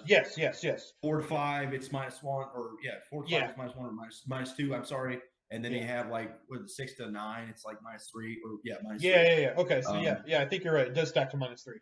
I think you're correct. Because Harbinger in a regular game, I don't believe actually stack. I think that's been FAQ'd. No, it does not. I don't think it ever did, but but we play with people who come over from 40K and they like to do their thing. I get it, right? Like, it doesn't say it, sure, but hey, keep your models on the board, guys. But yeah, so I just got done facing that terror army, and then I had to go play Marcus and his terror army, and I was like, oh great, another -1 to my courage, and everything I do I have to courage check. So I rolled, I don't know how many courage checks throughout that game to try and charge. So I thoroughly outnumbered him, because that was round 3 when I played Marcus, and it was 750 points at that point. I believe we were at 750. Yeah, so I think I had 49 models to his like 28, because that's the other thing is Dead of Donharo is so expensive. I just couldn't charge him, and that's the other thing I hate is their defense 8, so my shooting did nothing. I had 2 turns of potentially okay shooting because I had to maneuver a lot.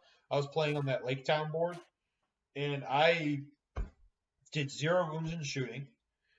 And then when it came to charging, I may have passed half a dozen charges the entire game, and probably all of those with my mounted captain and Fairmere. Otherwise, he was charging me, and I was just trying to go throw supports where I could. So that's probably my least favorite army to play against is Dead at Dunharo, just because they're going to -1 to your courage. It's going to be hard as hell to charge them. It's going to be hard as hell to wound them because they're defense 8, and then they're wounding you on like 4 because they're striking your courage. Yeah. Until you take a fearless army, right? Like, right. It's funny, man. That same tournament, Chad. So shout out to Chad. I took Angmar, and I said the same thing to Young Duke. Young Duke's like, dude, you got this, and I believed I did.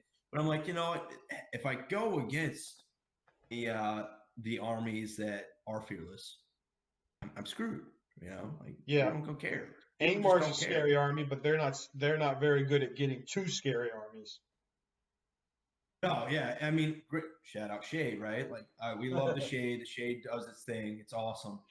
But if you're not rolling hot, whatever. But where they shine is the Scary Larry, right? Like 3 inches from a Spirit Hero. Everyone has to basically take. Well, the Warriors have to take, the Warriors have to take terror tests. Yep. Right. So you kind of can to mold what you want, but you go against your Eggbores, your Iron Hills, your Danes. Your I don't know. I'm drawing blanks right now, man. Anyone that's it's crazy and doesn't care.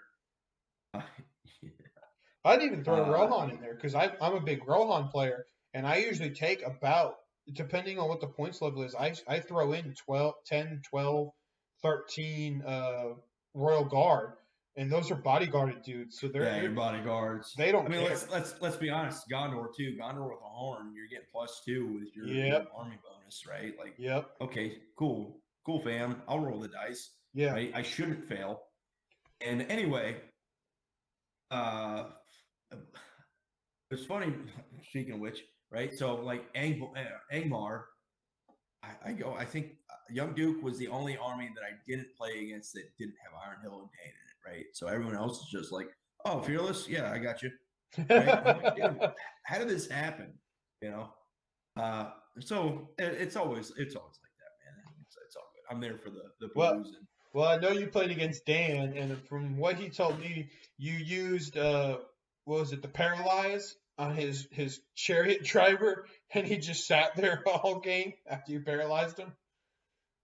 Yeah. So that's honestly, I think the most overcosted point, the most overcosted unit in the game is, I'm staring at mine right now, who's beautifully painted, is the Dwarf Iron Hill Chariot. I love that. I think that thing. You need a hero on it, right? Just to ward off the bullshit. Yes. Sorry for my language. But also B, if you're playing like an Angmar, where it's just like, all right, cool, you're just going to be a battlefield feature. I don't know, man. Like what base? It's like 180 out there. I know you guys can be, gigging me on this. I can't remember for the save my life for me. And I think for the hero, it's like 250, right? Yep, you got it dead on the money. Either way, dude, I love mine. Shout out to my wife who got it for me for my birthday like 2 or 3 years ago. Hell yeah, it's a good wife. I can't stand it, man. Oh, dude, she bought me Smaug last year. Love it. I'm looking at it right now. Smaug. I can't justify the thing, man. Remind me to come back to this, but I'll have to tell you how I got my Smaug. Okay. Remind me to come back to it. I love Iron Hills, by the way. They are one of my favorite. Should I take them in Ringo South then? Should I take them down there? I mean, it's up to you. I'm not going to tell anybody. I potentially am going to be able. So, Joe Keller played at Great Battles of Carolina. So he was actually one of our contestants. His brother Dan, who you transfixed his chariot, was my swing guy. Yeah. So if we had Joe's the one that helped me up to my room because I couldn't walk. Yes. There you go. Yeah, because he was staying there. Yeah, and he's our Rohan player. He actually played Iron Hills, Thranduil's Halls at Great Battles. Okay. So Shit, I forgot where I was going with this. Where was I going with this? Oh, yeah, sorry. I got it. So Joe usually is my swing guy, but since we had enough people signed up, Joe got to play, and Dan, his brother, decided to be the swing guy. Which, no, guys, I'm not talking about like swinging with couples. I'm talking about if I had an odd amount of people sign up, Dan would play. If I had an even amount of people sign up, Dan would not play, and he would be the TO or a coach. Yeah, welcome to our tournament. Yeah, so that's exactly what you're kind of doing too. But yeah, man. I like the Iron Hills. I do. Yeah. I'm looking at mine right now. They're beautiful, minus the Chariot, because I can't justify the Chariot. So actually, that's the Chariot. The Chariot was I was going to take. I don't know if you remember or no, but Adepticon 2020. Mm-hmm. Sorry, it didn't happen. Shout out. It was supposed to be 1,000 points, dude. Yes. It was supposed to be buku points. Great Battle Carolinas, right? 1,000 points was by the time you had preached about Carolinas, I was just like, yeah, whatever. I already planned this anyway. But when I saw Adepticon in 2019 about that, I'm like, holy crap, dude, that's gonna be a lot. And anyway, yeah, so I planned to take Iron Hills to Adepticon that year, or 2020, and it was basically gonna be my 100-point list minus like a dude plus the Chariot, man. Dude, I would have been so tanked off my rear end because it just wouldn't have been happening. But anyway, yeah, dude, I love the Iron Hills, especially at like the medium point games, right? So right. Your 700s, your 600s, right? Because I mean, they're basically their whole deal is like just don't die. Right? Yeah, get that shield wall going and just push your enemy. Don't die. You move 5, but whatever, don't die. But the only other thing is like you run into your spellcasters or your dudes that can one off someone. Yep. And then once you lose Dane, and you're just like, oh, cool. Well, I had a good day. Yeah. Yeah, that's one of the. So I have not taken the Iron Hills to any events, and like I was saying earlier, that's where I was going before I lost my train of thought. Okay, let's do that. You're cool. So Joe played. Dan was going to be the swing guy. There was a point in time where the three of us talked about me being the swing guy because usually when I do events, I don't get to play. And I've hosted Carolina's events for Carolina folks, 4 events in the last 2 years, and I have only been able to play in one of them. And Dan and Joe's like, well, we want you to get in. We want you to get in. I said, okay, yeah, I'll play. And then Great Battle Carolinas just blew up. I mean, you knew it. I advertised it in October for a February event, and before the end of October, it was sold out. And I was like, okay, well. Oh, yeah, I remember, like, I was guilty of it too. Like, we were all just handing you money. Like, all right, we'll go to the next one. Yeah, for sure. I had no problem with that because that's how I was able to get like the down payment on the room and start getting prizes. So it worked for me. I was like, hey, advertising, yay. But before it blew up, they were talking about having me be the swing guy. And at 1,000 points, I was going to take Iron Hills. And I was going to take the Death Star Chariot, Dane, and a ballista, and then just max out guys. I think I had like 30 guys total in the army, if that. I believe it. Yeah, I believe it. But the fact that I could get to take that 500-point mega chariot with Dwalin, Balin, Keely, and Felion. I was that's what you mean by that. Yeah, that's what I mean by Death Star Chariot. Yeah. Understood. So, I mean, it does everything the regular chariot does, only now I have more attacks and more might. And actually have some might points to do things with.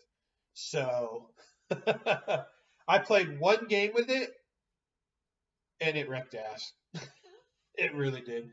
I played against a Mordor army, and I just ran over the Mordor army with it. And then when I got into combat, Dwalin was taking heads left and right. Feely and Keely were doing their whole like synergy swap thing, so that I could get them on the side where they could do more damage. It was glorious. Yeah, man. If you can get the chariot to do what you need it to do, and you're in full like swing, you got it, and you roll the dice, and you're good to go. Like it can be money, man. But like yes. The moment you have a bad roll and you're trying to mow through this last group of dudes, yes, and it stops, like you might be screwed, man. It's happened to me against Young Duke. My Chariot's done well against me. I love my Chariot, I do, man, but it's just not something I'm really willing to take. I don't own a Ballista. It might be one of the few models I don't own. But man, Iron Hill's a great army. It really is. So go ahead. So you asked me what was the worst game I played, and I think you said it best when you talk about the Chariot is completely hit or miss. When it's on, it's on. When it's off, it's a gambling piece. Absolutely. Yeah. So one of the best games I have, and then I'll segue into finally answering your question from like 10 minutes ago about worst game ever or worst game in memory. So I had one game where I played against Joe, and he was playing Iron Hills, Thranduil's Halls, practicing for Great Battle of Carolinas, and I played just Iron Hills pure with a regular Chariot with a captain on it, because I agree with what you said. I think you definitely have to be able to have at least 1 point of will to keep that thing from being compelled all over the place. Oh, you need at least a captain. If you just have a regular dude on there, you're wasting your points. Yeah. You are. Not only that, but then it's only fight 4, so any fight 5 hero or just any elf model can sit there and just like tie it up by shielding and rolling 6s all day.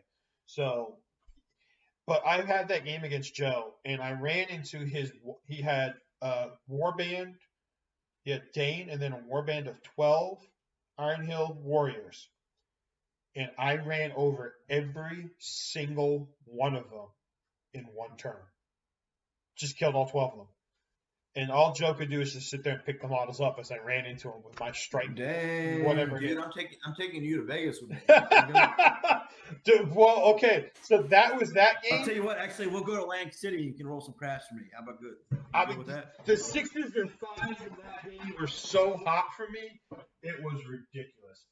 But then on the counterpoint, like I said, if it's not hot, it's ice freaking cold. I played against Dan, and he was doing his Lake Town army, which he's gotten very good with. And I lost every priority and every heroic movement roll off, and he just kept charging a couple guys into the Chariot and tying it up. And now I've been there. He couldn't kill the Chariot because it's impossibly hard to. I don't know, man. I think it's pretty easy to kill. Like, I think the Chariot has its piece. I think it's just overpriced. And here's why, right? So, like, and I think you remember this. I hit you up in January about the Great Beast, right? Right. The Great Beast is significantly undercosted versus the Iron Hill Chariot. Excuse me. And the amount that thing can do versus the Iron Hill Chariot. Excuse me. It's night and day, man. But anyway, back to the Chariot, dude. Like, yeah. I'm trying to remember. Great Beast is how much? Like 100 points? It's 150, but you get like 10. Yeah, you get 9 homies and a captain on. It comes with the captain, right? Yes. And plus, you have the dude. They're doing 2 strength 4 strength hits per chart or per impact. Yeah. It's insane, dude. The Great Beast is insane. And then I look at like the Iron Hill, and like you want the Iron Hill to be great, right? Because it's the Iron Hills. Yeah. And you wanted to do his thing, and it's not like the Great Beast at all. Like, I don't know at Great Battle of Carolinas if anyone took down my Great Beast, but I could probably name you every time where someone took down my Iron Hill Chariot. Well, I feel like the Great Beast is not seen as much because usually when folks play Mordor, and I feel like Mordor's not really seen that much either outside of like Gothmog's Legion or Gothmog with the Witch King. So there's very few people who actually take the Great Beast. That event, I saw more Great Beast in that event than I had ever seen, I don't know, my entire life. Because you had one, and then the one guy was playing like 6 of them. It was 4, yeah. So it was me, and then somebody with like 4. Yeah. And then, maybe it was, I don't know, 4 or 6. Yeah. But no, I concur with it. I've never seen a Great Beast in play until Battle of Carolinas. Yeah. The only thing was, and I think I'm sorry if you guys agree with me or disagree with me that, I could be wrong. I think that there's a lot of unwritten unsaid rules about the Great Beast, which is Mhm. why I hit you up, Jason, prior to as to what your judge ruling was, because it gives you the layman's terms, and then like you actually start playing with it, and you're like, well, wait a minute, does this count as one model altogether in my force for breaking Yes. points? Yes. Yeah. Or does this count as every bit of 11? Is this captain, his own dude? If people Yep. fall, is this captain his own dude, right? You Yep. know, and the way you rolled it, I was like, all right, I'm willing to take it. I love the model. For 150 points, why not? Right? Yeah. It beats painting fucking another 12 dudes, 15 dudes. Plus, I mean, the thing that stole me was it too. Like you look in the book, and like I said, I don't have the book in front of me. I'm looking at the books. I don't have them in front of me though. I got him. Yeah, if you look at the profile picture, like the dude just like tossing through some wheat fields, and he looks awesome. Just Yeah. like, dude, I want that model. And, Right? and he's got And a couple of that's what feather made me heads take on him. it. But you get, like I said, you get ready to take them prepared. You get prepared to take them competitively. And those of you that are competitive players, I'm not talking to you. You do your own thing, whatever. But like the guys like me that are there to drink and network and have a good time. You're kind of unsure. You're like, well, does this do this according to rules, or does this do this? Because it doesn't say. It doesn't say. There's a lot of unwritten rules that you kind of have to gauge for the TO or for yourself on. Yeah. And if whatever. Yeah, that's that. Yeah. I'm just thinking. I'm comparing his profile while we're talking about it. And you're right. I kind of have to agree with you because the Iron House Chariot is 25 points more expensive than the Great Beast of Gorgoroth. So the one. So it's at 275 or 175. Excuse me. Yeah, 175, and then taking the captain puts it at 250. So so the biggest, I guess I was trying to say this in my rambling and I didn't. But think of the movement value, right? The Great Beast can go anywhere or pivot anywhere at half at full, or yeah, Great Beast just moves straight up just like a regular model. He's got 8-inch movement. And the Chariot's got to move at that weird ass pivot, quarter pivot. And you're just like, yeah, dude, like I don't want to kill my own dudes because they're defense 8. This thing's gonna mow through it. Yeah, I think while the Great Beast has 9 guys with bows, they're just orc bows. So 5 up shoot value with the strength 2 at 18-inch range. So the shooting ability with potentially 6 strength 4 shots. And then the Great Beast is technically not a stable platform because it doesn't say that. So if you move, you're going to be shooting on 6s. Whereas it does say that the Chariot is a stable platform, so you're still shooting at that normal 4. I believe that it does say the Great Beast is a stable platform, and they do hit on 5s. Trample, battle platform, models within do not. And the only thing it says for it is that the models don't count for your bow limit. That's all. Unless that's something that's under the War Beast special rules, which I don't feel like looking up all the War Beast special rules right now. No, the War. I think that's where it's at, though. I think you're probably right. Yeah.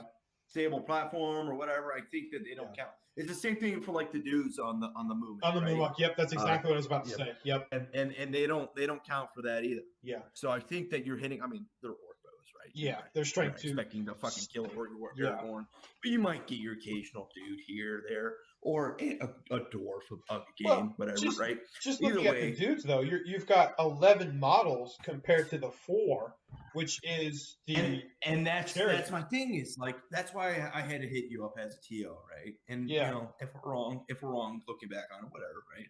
And if by any means Jay Claire listens to this, that'd be awesome. But like, does the model itself count as the 1, or does it count as the 11, right? And the dudes are falling at the end. I would completely concur with you that like that counts as a little bit of every bit as 11 models for your army. Absolutely. Well, I mean, it says straight up it's a capacity of 9 models, so it even says it. The Great Beast itself. But the issue is like if you pay the 150, you get everyone, everybody, right? Yeah. It's not like you can pick and choose. Like, I want to throw Jose and fucking Mike on there, and Right. fucking doing their thing, right? Well, that's like the Moonmach. The Moonmach doesn't come with any models. The base Moonmach itself is just the base Moonmach, and then you got to pay to add the Haradrim onto. And that's where I'm going with that. Yeah, Yep. so that's why I can understand why you asked me that back in January. Yeah. And that's it, because it says here it comprises the commander, the great beast itself, and 9 warriors. So if you do that, I mean that's 9 plus 1 plus 1. So to me that's and so straight up when we were testing out that we have a buddy of ours named Jack. Shout out Jack. He plays with Young Duke and me and Jerry and all them. When they were testing it prior to Great Battle, North Carolina, they were just throwing it as like the one model. Yeah. And it was still doing its thing. It was doing good things, but when you realize that's where that it came it's into play, more, where it just like I mean that that almost ups your think break it should, count but by it a doesn't lot. say, man. Like you're paying the points for one model. I get that. But like, are you paying for the 11? Because it doesn't say that. It doesn't. It's not. It hasn't been FAQ'd, and I think it hasn't been FAQ'd because you're right. Like, not a lot of people have been playing with it. Yeah. Right. And whatever, chat box, whatever. If you guys think I'm completely wrong, by all means, go for it. Hell, someone's watching this right now, going, "What the fuck is wrong?" Oh man, you guys I don't know what the hell I you're already talking. knew. So 150 for 11 guys, blah blah blah. Right? Like, dude, I'm whatever, man. Well, that's interesting because now that you think about it, if you break it down, you've got 11 models at 150 points. That makes everybody like 10 points a model, just a little less. Oh, yeah. By the way, the Great Beast by itself, the way that you had lined it out, and the way that I would hope that Big Claire would line out, because that's the way I would think it would be after the fact, not before the fact. Like if it's you got to pay for all these dudes, the Great Beast at this point, and then if it dies, blah blah blah, it does this thing. And by the way, you can trample and do kill your own dudes. But anyway, at 150 points, man, oh, that's pretty good. That's pretty good. That's really good. Mm-hmm. Well, it's funny because if you do so, an Orc Warrior is 5 points, right? A base Orc Warrior is 5 points. Right. Yep. Absolutely. Give him a bow. He's 6. So you got 9 models there at 6, 9 models at 6 points apiece. That's 54 points. Then you add the captain on. Yep, 54. And the captain is 45, I believe, for just a regular Orc captain. A base captain, probably 45, 50, something like that. Yeah. I think I'm trying to flip through my Baradur book quickly, and it's not. Yeah, okay, 40 points. And it says he comes with armor. So yeah, it's 40 points. So 45. That's 95 points. Yeah, 94. So something like that. So the Great Beast itself, which is strength 6, defense 7, with 3 base attacks and 5 wounds. Plus the impact hits. The impact hits. 55 only points. Like 55 points. Yeah, it's stupid. That's ridiculous. Yeah. So anyway, shout out. If it was like comparing the two, I would take a Great Beast with homies any day versus I take the Iron Chariot. And I love my Iron Chariot. Now, I would say this. If I were to... Now, I haven't played with Great Beast. I did own one at one point, but I sold it to Chad, actually. Chad Dickinson, speaking of, since we've been talking about him in his event. I sold it to him. Shout out, Chad. There you go. And I would play the two extremely differently just because of how their stats are. When I told you I charged in and killed 12 Iron Hills dwarves, my goal was to at least knock out 2 or 3 of them and then end up with my base contact because of that big round base that the chariots and the Great Beast have, in contact with 3 or 4 other guys so that I could potentially kill 3 or 4 guys in combat. But I'd be wounding those guys when I charged them because he wasn't in his shield wall on 5. So like I said, I rolled some hot 5s and 6s. Well, I wouldn't try that with the Great Beast. I just wouldn't, because he's only doing 2 strength 4 impact hits, which means you got to get 6. It's 2 strength 4. So the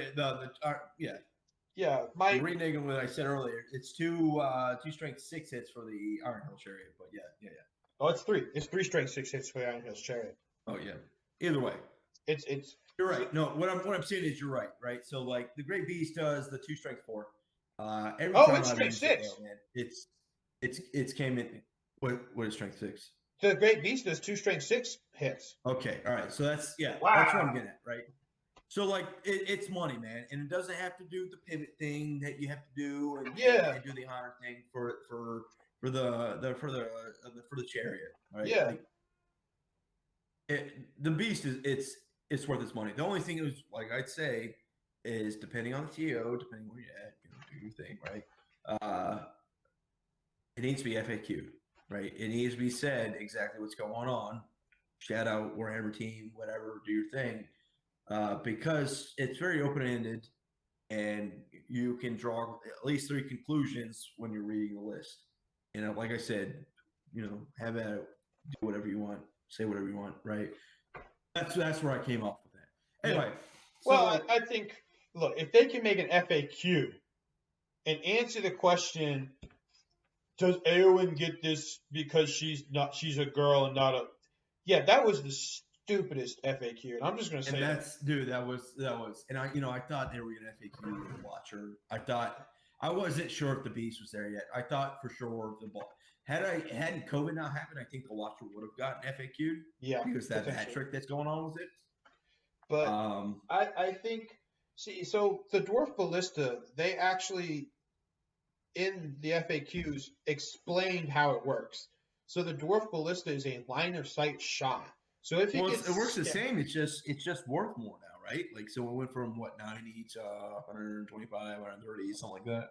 It's the same deal, right? No. I'm talking about the little one, not the Iron Hills Ballista, the dwarf for Khazad Dûm. Understood. Yes. So what was that? What the FAQ for that was is someone asked, how exactly does the Dwarf Ballista work? And they said it's a line of sight shot. So if you're shooting from your model to your enemy model, and you roll a 6 for the scatter, then it hits that guy. But if it's scattered, and now the scatter has an in the way with one of your friendly models, the friendly model takes the hit. So that was actually directly FAQ'd to explain how that works.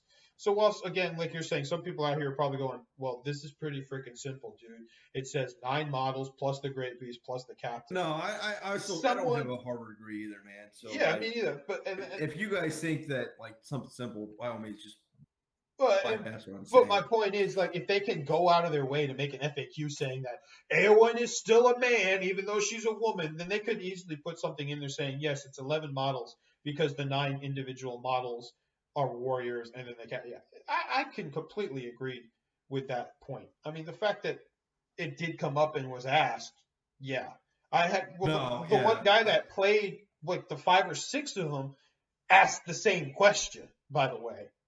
He said, I believe he did, and I heard other things from his army. Yeah, he didn't just run the 5 or 6 of them. He ran a trebuchet and some other dudes. He played the mortar catapult, and then the rest was just that. Because I heard about that. Yeah, he almost got second place. He was playing against Victor. If he'd won that game, he would have taken second place. By the way, like, dude, why are you taking that in 1,000 points, man? Like, respect is given. I get it, man. Like, I'd love the same hobby you do. Like, come on, man. Why not, though? I thought it was badass. No. Dude, you know me. Like, I am the beer drinker and role play. Like, why are you bringing 4 Great Beasts that are catapult? That is not an army. Come on, man. I mean, it had like 60 models in it. Yeah. According to that, yeah, you're right. Anyway, man, like back to the original output or input, I guess. What do I dislike playing against, right? And I'm gonna get into my dislike, and then I'm gonna get into my worst game ever in my career, right? And I'm only gonna do my career up to like middle or strategy would be out of game, right? So 2018. Okay. It's gonna be 2019, right? What army can I never beat, right? I beat Young Duke probably less than I've won. Right? But I've still beat him plenty of times, right? We played a lot of games. That happens. I think that happens. You get your core group of guys that you just constantly play against, and that's like myself. Yeah, I'm not gonna get down that rabbit hole again, man. But like, he's awesome. And I beat him a fair amount of times. He's beat me more than a fair enough times. The army that I can never beat. It doesn't matter what I'm playing as. It doesn't matter what I'm doing. But and I'm looking at my army right now because I have the same army, and Easterlings. I can never beat a freaking Easterling army. Really? I swear. Oh man! I swear. I cannot beat an Easterling army. They have good synergy. They don't have great synergy. They don't have the synergy like Iron Hills or Fiefdoms do, or anything like that. Things are fantastic. So I'm sitting here right now with a pen and paper, and I need you to explain to me every single way that Easterlings defeat you. Because outside of Fiefdoms, Easterlings was, again, one of my first armies. Fiefdoms was my good, Easterlings was my evil. And of all the games I've played with Easterlings, I've only ever won 3 times. It's funny that you say Fiefdoms about that, right? Because Fiefdoms are the ones that I've gone toe-to-toe with on Easterlings. And a lot of people take the Black Dragon. Why would you take Black Dragons, right? Like you have to plus strength, +1 strength for your dudes, +1 fight for your dudes for an extra point. Cool, gotcha. Oh, the Black Dragon upgrade. Well, yeah, whatever. I don't fight value and courage. Yeah, man. Like it's legit. And then you have the knights, and you take enough knights. I don't know why, dude. Like I said, I'm looking at my own Fiefdoms army right now. I'm looking at my tower pattern right now, and I'm like, dude, why can't I beat these guys? I bet you I probably know why.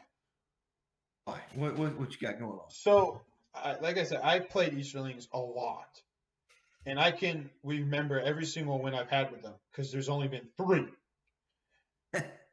And the problem I have always had with Easterlings is universal no matter how I play them. Lack of hitting power. Because the guys I play against around here have a lot of high defense armies. Defense 6, defense 7, defense 7 with shield wall from Minas Tirith, defense 8 with shield wall from Iron Hills. So the thing that Easterlings lack, other than their heroes, the whole army's strength 3. Even their cavalry models, Correct. They don't have lances. They only have swords.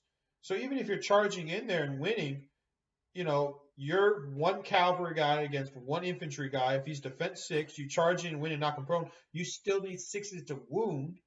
And I just fail to ever get the necessary kills. I'll go in with Amdur is supposed to be the Lord of Blades. He's supposed to be the big bad killer. And I'll send him in there to kill 1 or 2 little easy guys. So I should I should smash them in heroic combat off of them. For sure. But he's strength 4. They're defense 6. I need 5s to wound. I'll win the combat. I'll go to roll my wounds. I'll get 4 high. And that's it. Man. I mean, that's just the roll of the dice, I guess, right?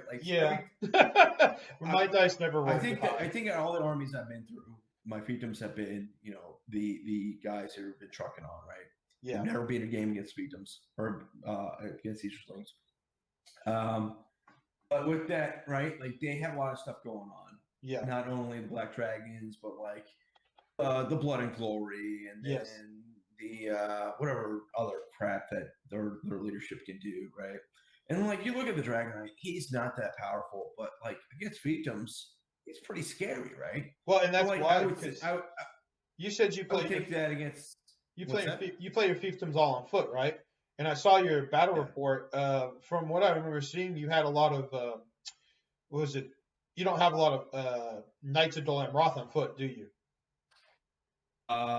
Usually I have about 10.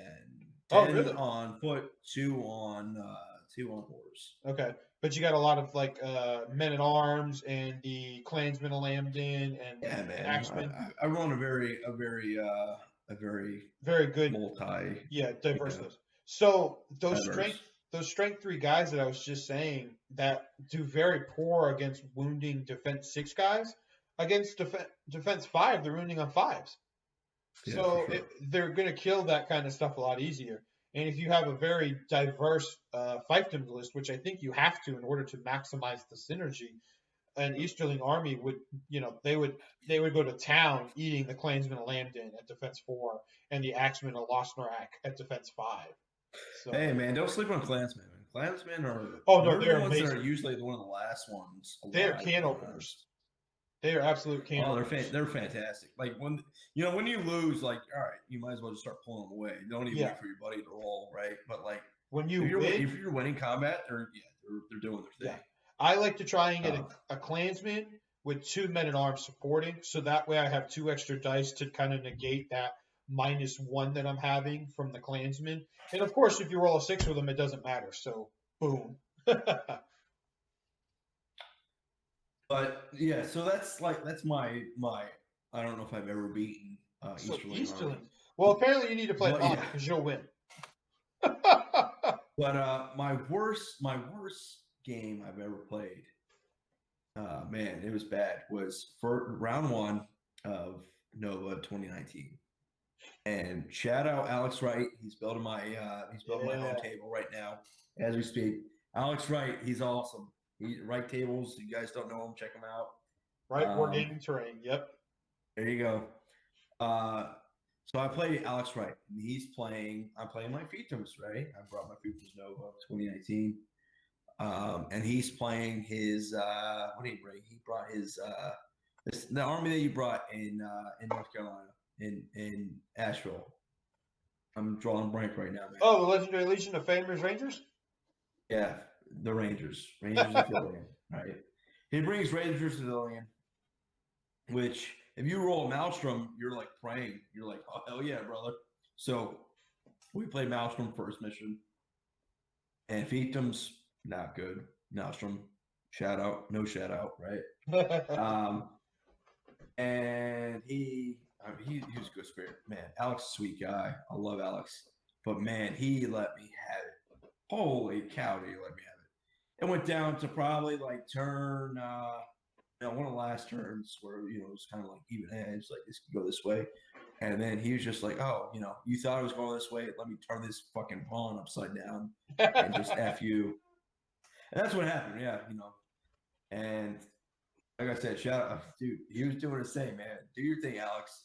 But I yeah, think that's funny that he was chewing through your fiefdoms in 2018 or 2019 Nova. that would have been 19. Yeah, that would have been August or September Yeah. 19. So in 2018 Nova, he was chewing through my fiefdoms army that I brought with his Harad. Oh, really? There we go. Yeah, that's why I said I hated playing Harad under that old thing because he had all the Watches of Karna and yeah, the Oh, so you didn't tell Betrayer. me that was Alex, right? Okay. Shout Well, out, Alex. we had a local guy who used to play him a lot too. And back when any model could strike, the freaking Golden King of Bracken or Abercon or whatever you want to call it.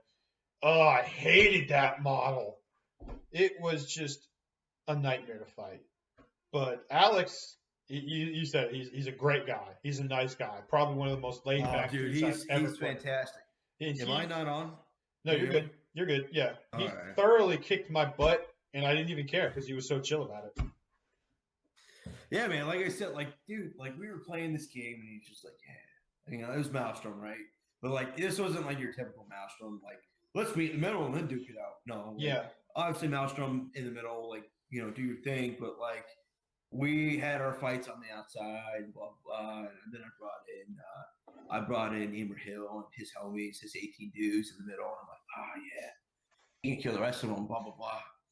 And then shout out, he does his own boards for Nova and all that. He does great boards. He really does. he built my Roman board. Yeah. And then this dude just brings like the gang, and he's just like, oh, you're a nice little army. Cool, man. I'm surprised that the fiefdoms fell so hard to the Rangers. Oh, well, he didn't, he took the typical Rangers. He took like Emer, or not Emer, come on, man. What is his name? Faramir? Yeah, he took Faramir. Of course, he took Faramir. He took Faramir and the other dudes, not the 2 new dudes who came out last year, of course. Yeah, well, he had Faramir, Vadril, and Damrod, because at that time, those were the 3 guys. And then he took Sam, Frodo, and Gollum, right? And then he used them for combat. He was doing his own thing. And by that point, like, me, man, I'm just ready for a drink at that point. Yeah, Frodo with the ring is pretty good for that. I've had very limited success, so when I play it, I don't even bother to take him anymore. I have heard a lot of people that want to make it mandatory for Frodo and Sam to be included in a or ranges of Ithilien list, but I disagree. So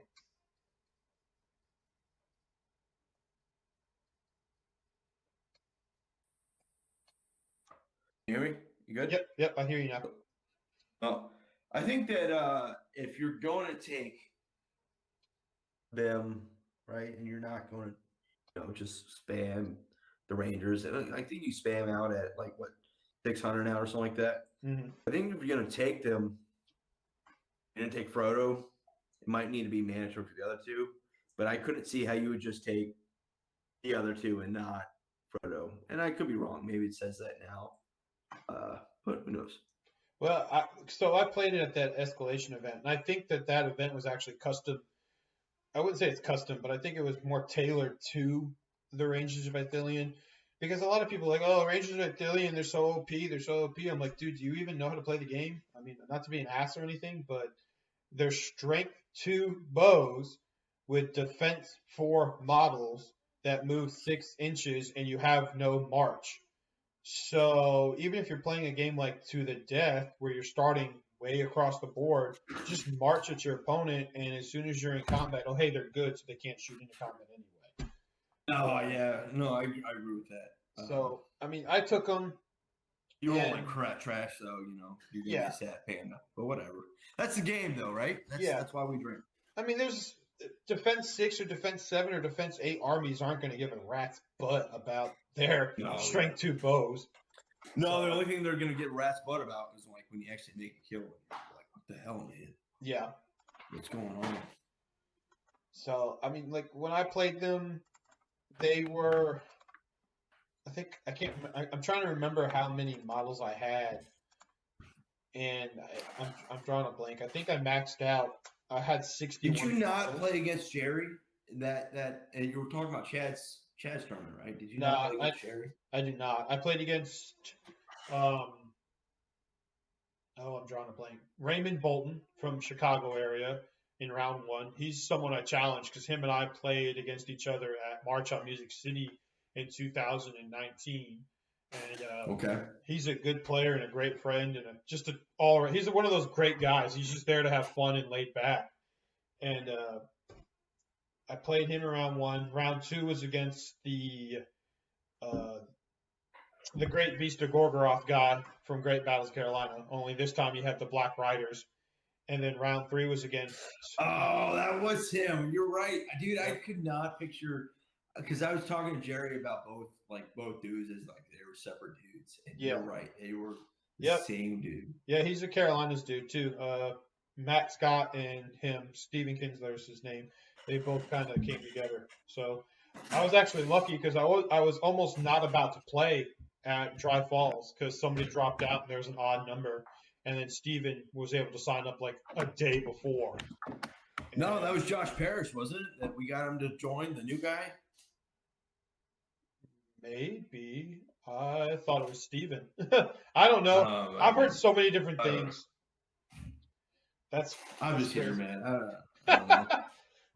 don't feel. But no, yeah, I know what you're talking about, like the concurrency, and then that's awesome that you got on too. And like you crushed ass there, right? You did pretty well. I had 3 wins and 1 loss. Yeah, that's pretty good, man. That's better than my. I think I went 2-2. Maybe I went 1-3. I don't remember. Well, I mean, like I said, that 1 victory was only because I was able to run over there with Faramir and pick up that thing, pick up the objective, and yeah. We didn't realize it until afterwards, but I played Steven Kinsler. He was playing the Black Riders Legendary Legion, and he was like afterwards. He's looking up compel, and he's like, "Oh man, I could have compelled you to drop the jewel." And I'm like, "Yeah, if you had it, it would have been a 0-0 draw." Because I was compel was great. Yeah, I was standing right where it was originally at. So if I had dropped it right there, I would not have moved it from its original starting spot, and it would have been a 0-0 draw. So that's kind of interesting. The things you learn after the game, right? Well, for sure. I mean, that's the only thing that makes us better, right? That's anything in life. That's not even this game. True. You know. Except for marriage, you don't want to do that about 50 times, otherwise you end up like Stephen King. Yeah. Like... So I got a weird question for you. All right. What you got, man? But just go with me on this one. Mm-hmm. What model in the game do you think accurately reflects you as a person?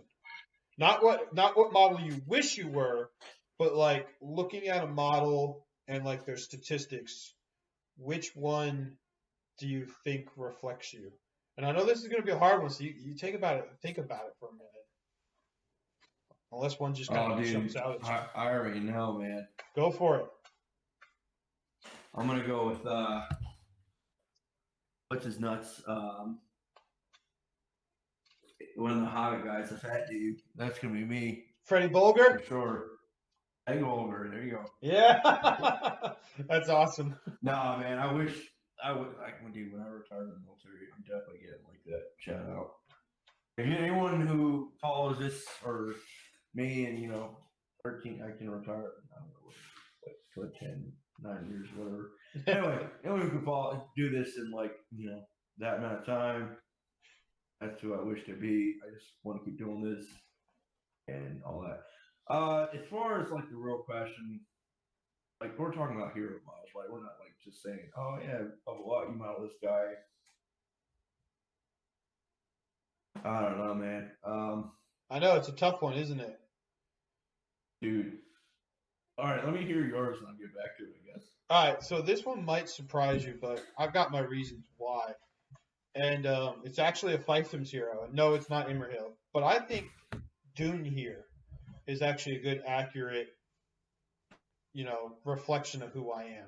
So he's an archer, and he's a very good archer. And then he inspires people around him to be better archers.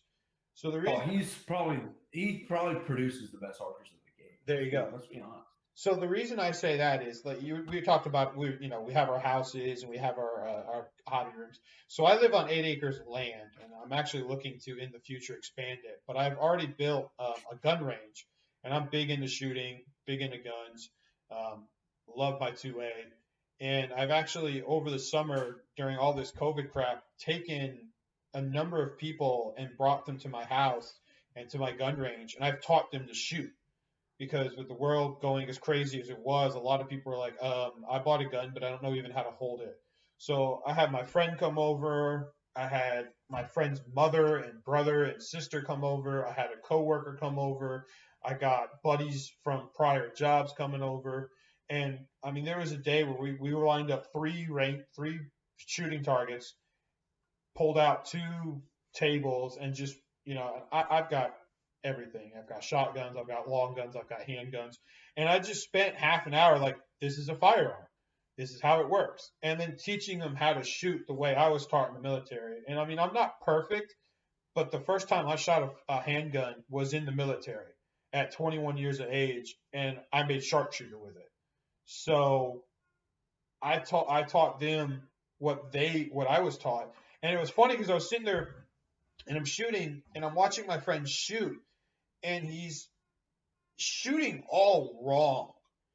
And I'm like, what in the world? So then I really, really paid attention, and it hit me like a smack in the face. So I'm like, dude, this mofo's left-handed.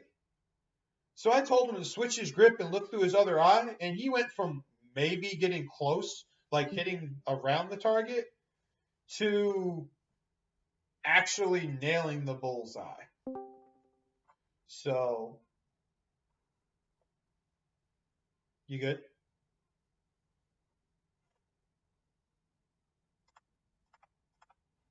See the rule Mountain Dweller, right? Yeah. You ever use that? Like, I've obviously, never used at a Devon tournament at Nova, where Alex Wright made on the boards, there might be like occasional thing where like, all right, this is Mountain Dweller, but I have never put that to use. Besides that, man, never used Mountain Dweller, never used Cave Dweller. To be completely honest. I mean, because Cave Dweller, I mean, think about it. You're talking about what terrain have you ever seen that's a cave? Uh, Even like the Goblin Town board I had, there was no cave-like terrain there. Yeah. So I don't know. That's weird. So did you figure out what hero reflects you, or are you gonna stay with And Fatty Bulger? I guess we're gonna go with Fatty Bulger because I mean, I think that's a you good know, pick, though. I mean, there's absolutely nothing wrong with that. dang, I ain't that fat, man. Come on, dude. Well, no, I'm thinking outside of that. Fatty Bulger is actually a very good hero because yeah, his profile is not really the best, but in the books, he was the one that alerted. Oh, who is it? Not Tuckborough. Shoot. I would say that if I'm gonna equate to someone, it would be a Hobbit, right? Because Yeah, I'm just if I'm ready to throw down, we're ready to throw down, right? We got high courage, whatever, yeah. doing our thing. But other than that, like I'm gonna keep drinking, do my thing, right? Like same thing I play at any tournament, right? Like I'm there to have fun. I'm there to do my thing, man. And if You I make lose, you make a good Tookish hunter. Oh, is that the case? I make a good Turkish hunter. That's what I would say. Yeah, specifically for the hobbits. Yeah, you make a good Tookish hunter. The hobbits were chilling like crazy, and then along comes Saruman with his ruffians trying to take over, and then it's like, oh well, now I got to get down and dirty and make Saruman go away. I like it. That's a good comparison. There you go. Hashtag world. I am a Turkish hunter. I know it's a random one. It's all good. Shout out to the new Dane and Thorin the Third. Man, Yeah, dude, you read my Or mind. I was just about to say that. dude, they are fantastic, Miles. I can't wait for. I mean, granted, GW and Forge World has their own thing going on right now. I'm not getting into that, but like, I can't wait for them to come in. They're gonna be great. If I build them soon, probably not. Right? Like, I'm still in the process of painting Smaug. By the way, we have to get into your Smaug. I'm looking at mine right now. He is just airbrush. I haven't gotten to the fine details of him with the painting. I like to think that I'm a pretty good painter, but go for your Smaug. My Smaug's not even built, bro, and I've had it since before I got out of the military. So are you saying that you had one of the original Smaugs? So what you're going for? So I don't know if I have one of the original, but the way I got my Smaug was very interesting. So, I mean, you're an Army guy. I was Navy guy. So I deployed for a 6-month deployment at the end of 2016, basically the last half of 2016. So we were off the coast of Libya, fighting against ISIS at that time. So we were technically a combat zone. So we were making hand over fist with money, with extra, combat pay, hazard duty pay, family separation pay because I was married. Oh, and then by the way, they decided to throw tax free at us. So I came home with a boatload of money in my pocket. I did what any, self-respecting person with a boatload of money would do. I spent $3,000 on Hobbit stuff on eBay. So yeah. That's all good, man. We've all been there. All right, it wasn't that much. I paid $1,800. There was a lot on eBay. It had a whole bunch of things. I can't even remember everything that was on it. I just remember I did the math out, and I'm trying to see if I can't find the document because I made a document and saved it to my computer. And it was there it is. So this is everything that was in it. There was Smaug, 2 Moomoks, Escape from Goblin Town box set, 2 Trolls, the old metal Warg Attack models, Fellowship of the Ring, Knights of Rivendell, Warriors of the Last Alliance, 24 packs, not the 12 packs that they had going on there for a while.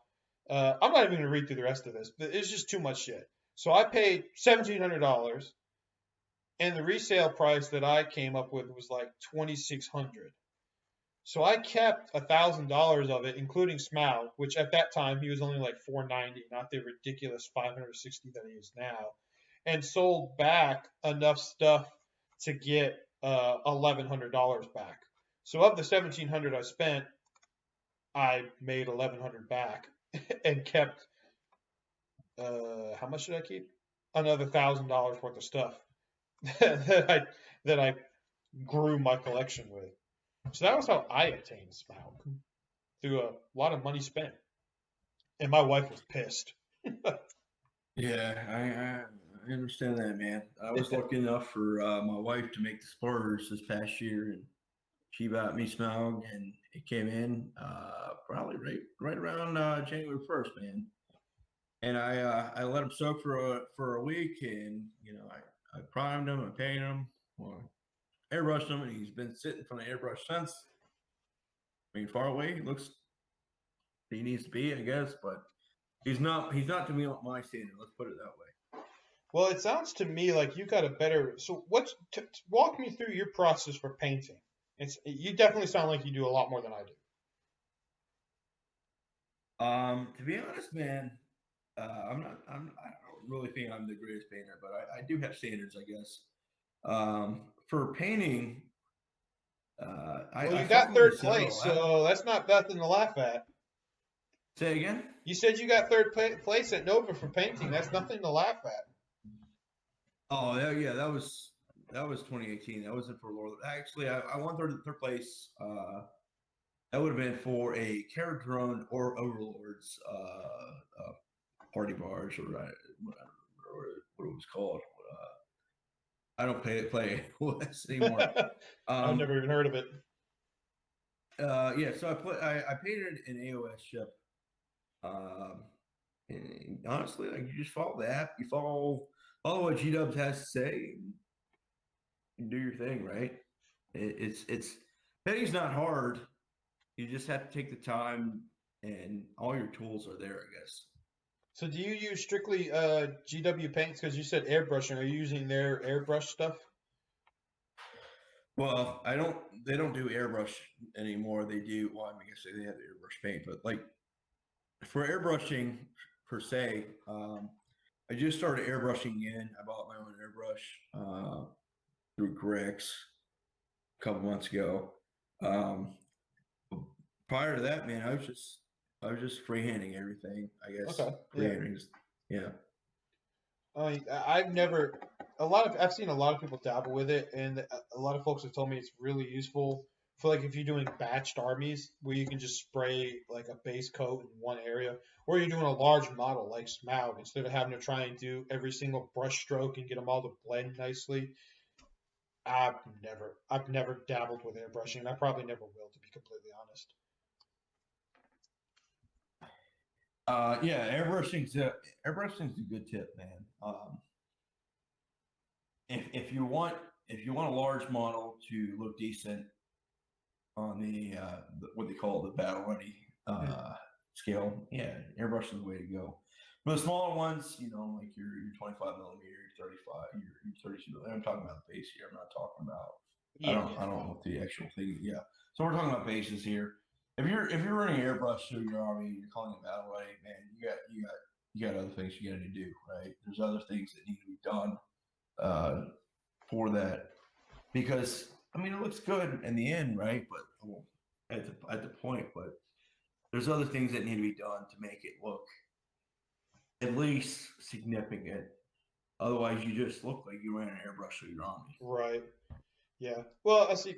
So for me, I know there's a lot of people that do, you know, they do the shading, they do washes, they do dry brushes. I do dry brushing, but usually the only time I dry brush a model is if I'm doing model for terrain, like that Goblin Town board that you played on at Great Battles. That was just Rhinox hide base coat slathered on with a large paintbrush, and then dry brush the ever living dog shit out of it with Goroth. Was it Goroth? Yeah, Goroth brown. That way, it would kind of get that whole like faded look to it. Yeah, I don't really do I don't really do the dry brush.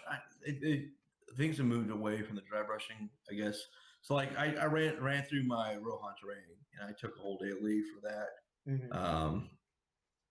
And I like I did everything that I think Nick Baton was the one that did that originally, but I did everything that he basically put me through. And there's not a lot of dry brushing anymore. I don't know. There's things that call for dry brushing, Mm-hmm. but a lot of things are slaps paint on, Yep. your wash, and then paint, and Yep. then Yeah. A lot and of so it depends on where you're at, I guess. yeah. A lot of it I've seen is the same way, like you said, dry or not dry brushing. I'm sorry. Washing it and then layering it on top of the washes to kind of get that effect. So, like my models, like I'm working on this Urkai Scout model now, Army, and all it is a base coat of black, and then every area I just go over it once to get a good cover, and that's it. I don't even bother to try and wash them to get the details. That's just too much time. It already takes enough time to paint Army.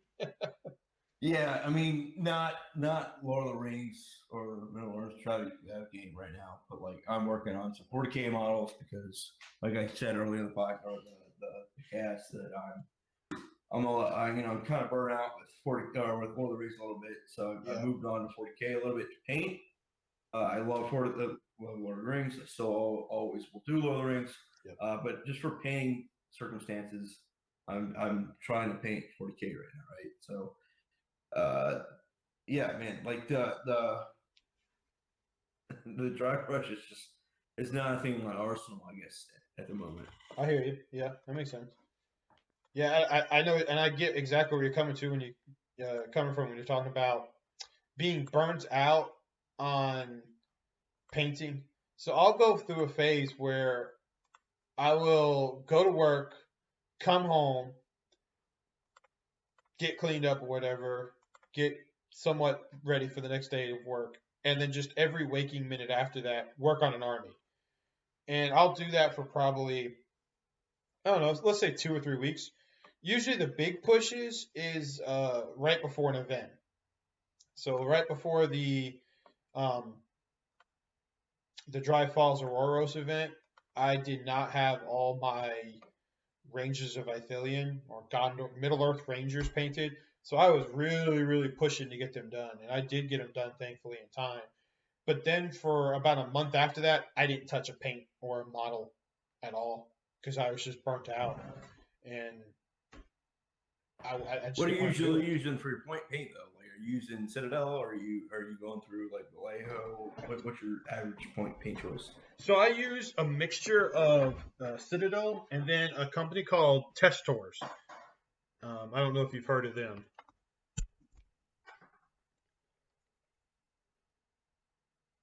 but I have not. Testors is so I did when I was a kid. I did models, but I did model planes, model ships. I actually had to. So my high school district required us to do a like presentation. You had to stand up and give a presentation to judges for like 15 minutes. They basically just made you talk in public for 15 minutes. You did a research paper and then turned it into a persuasive, argumentative paper, and then you did a presentation. And that was your 10th, 11th, and 12th grade year of English class was working on those. And I actually used a number of my model airplanes from World War II in my presentation because you had to have a visual demonstration or a visual guide or whatever the hell you want to call it. Visual display. There you go. That sounds like a good word. And I did mine, of course, on the Navy because I'm a Navy guy. And I did a lot of painting and modeling, like old World War II aircraft carriers, battleships, model planes, and stuff like that. So Testors is something I've been using since I don't know I was 10 years old. So when I got into painting Lord of the Rings, because I didn't paint it in the old days, I only just collected the models and assembled them and played with them gray. But when I started painting them, I went with Testors first, and now I combine those with Citadel. And I like Games Workshop paints; they have a lot better selection. But the metallic colors, I'm just not a fan of, like the steel or the brass and stuff like that. I'm not a fan of Games Workshop, where the ones coming from Testors are just they've got better uh, definition to them. So that's what I use. Understood. For sure. Yeah, man. I'm just I'm a big Citadel fan. I don't know what else to say about that, right? Like that's me. You talk about the Citadel fanboy, and that's me. Well, you said you used to Unfortunately, I work guess. there, right? Yeah, I mean, even before, prior, after, I've always, like I worked there prior to a deployment, right? So I was Right. there part time, and yeah, man, there there's just something about G Dubs that I will always be accustomed to. I won't lie. I love Games Workshop. I'm just glad that somebody out there that they were able to get the licensing to do and make this game. Because without it, I think I'd still be a Tolkien fan, but I don't think I'd be like a fanatic like I am. I wouldn't be so hardcore into it as I am. The game and Games Workshop providing it just makes me really get more and more in depth with the whole universe. Up to the point where I'm making this YouTube channel now. Right, and I think that leads us like back to square one, Yep. to where like that's what makes us enjoy this, right? Yeah. Whether we're running or losing, or there's an issue with rules, and like we're there for a reason, right? Yeah. It's almost like we're living our own deal Yep. inside inside the Lord of the Rings universe. Yeah. I mean, we build our own fellowships with everybody that we meet, and then we go on our own adventure like Bilbo does when we travel, and then we have our own mission of not really destroying a ring, but maybe destroying an enemy's army. Yeah, I mean, I'm not that good enough to do all that, but yeah, sure. No, I don't know. You said you were doing pretty good there at the beginning of Great Battle of Carolina. Yeah, man, but we gotta move on. I gotta do well at Ringo South and then Legacy Open. I'm really looking forward to Legacy Open, especially because Nova Open, Yeah. isn't doing their thing this year. Hopefully they can put something in my heart that equates to Nova Open, I guess. I think that's kind of where we're all at. We're just trying to pick up and keep moving on. We're ready to keep going, ready to start over. For sure. Well, my man, I'm out of questions. So unless you got anything else you want to bring up, Dude, I got nothing, man. I think we've hit everything that's like current right now. I think we've hit things that we're interested in, things that we don't want to go against. I think we're there. Yeah, there you go. I agree. I don't want to think about going against any Jenna Dunhar anytime soon. Yeah, there you go. Any last shout outs you want to give to anybody? I like to give a shout out to Rob Loader again for Wolves and Shatter Shields coming up on May 15th. Hell yeah! I will be the TO. By all means, I will be the last place person. Yeah, you will be there in person. We're already full, but come see if you're in the area, if you're in the DC area. You got Saturday off. Come see us. Yep. And then I'd like to give a shout out. Everyone needs to come play against Ringo South, so I don't end up winning first because that'll be a problem. No, that'd be great. Dude, I hope you know though, I am probably gonna get schmammered again like I did last time. I feel bad. No, you'll be all right. It's all right. I didn't have any issue. I don't think anybody else really minded too much. No, it was all the females that I did feel bad. But yeah. Well, that's no offense to the ladies, but that's what guys do. Yeah, they they get hammered and they steal the mics and stuff like that. Yeah.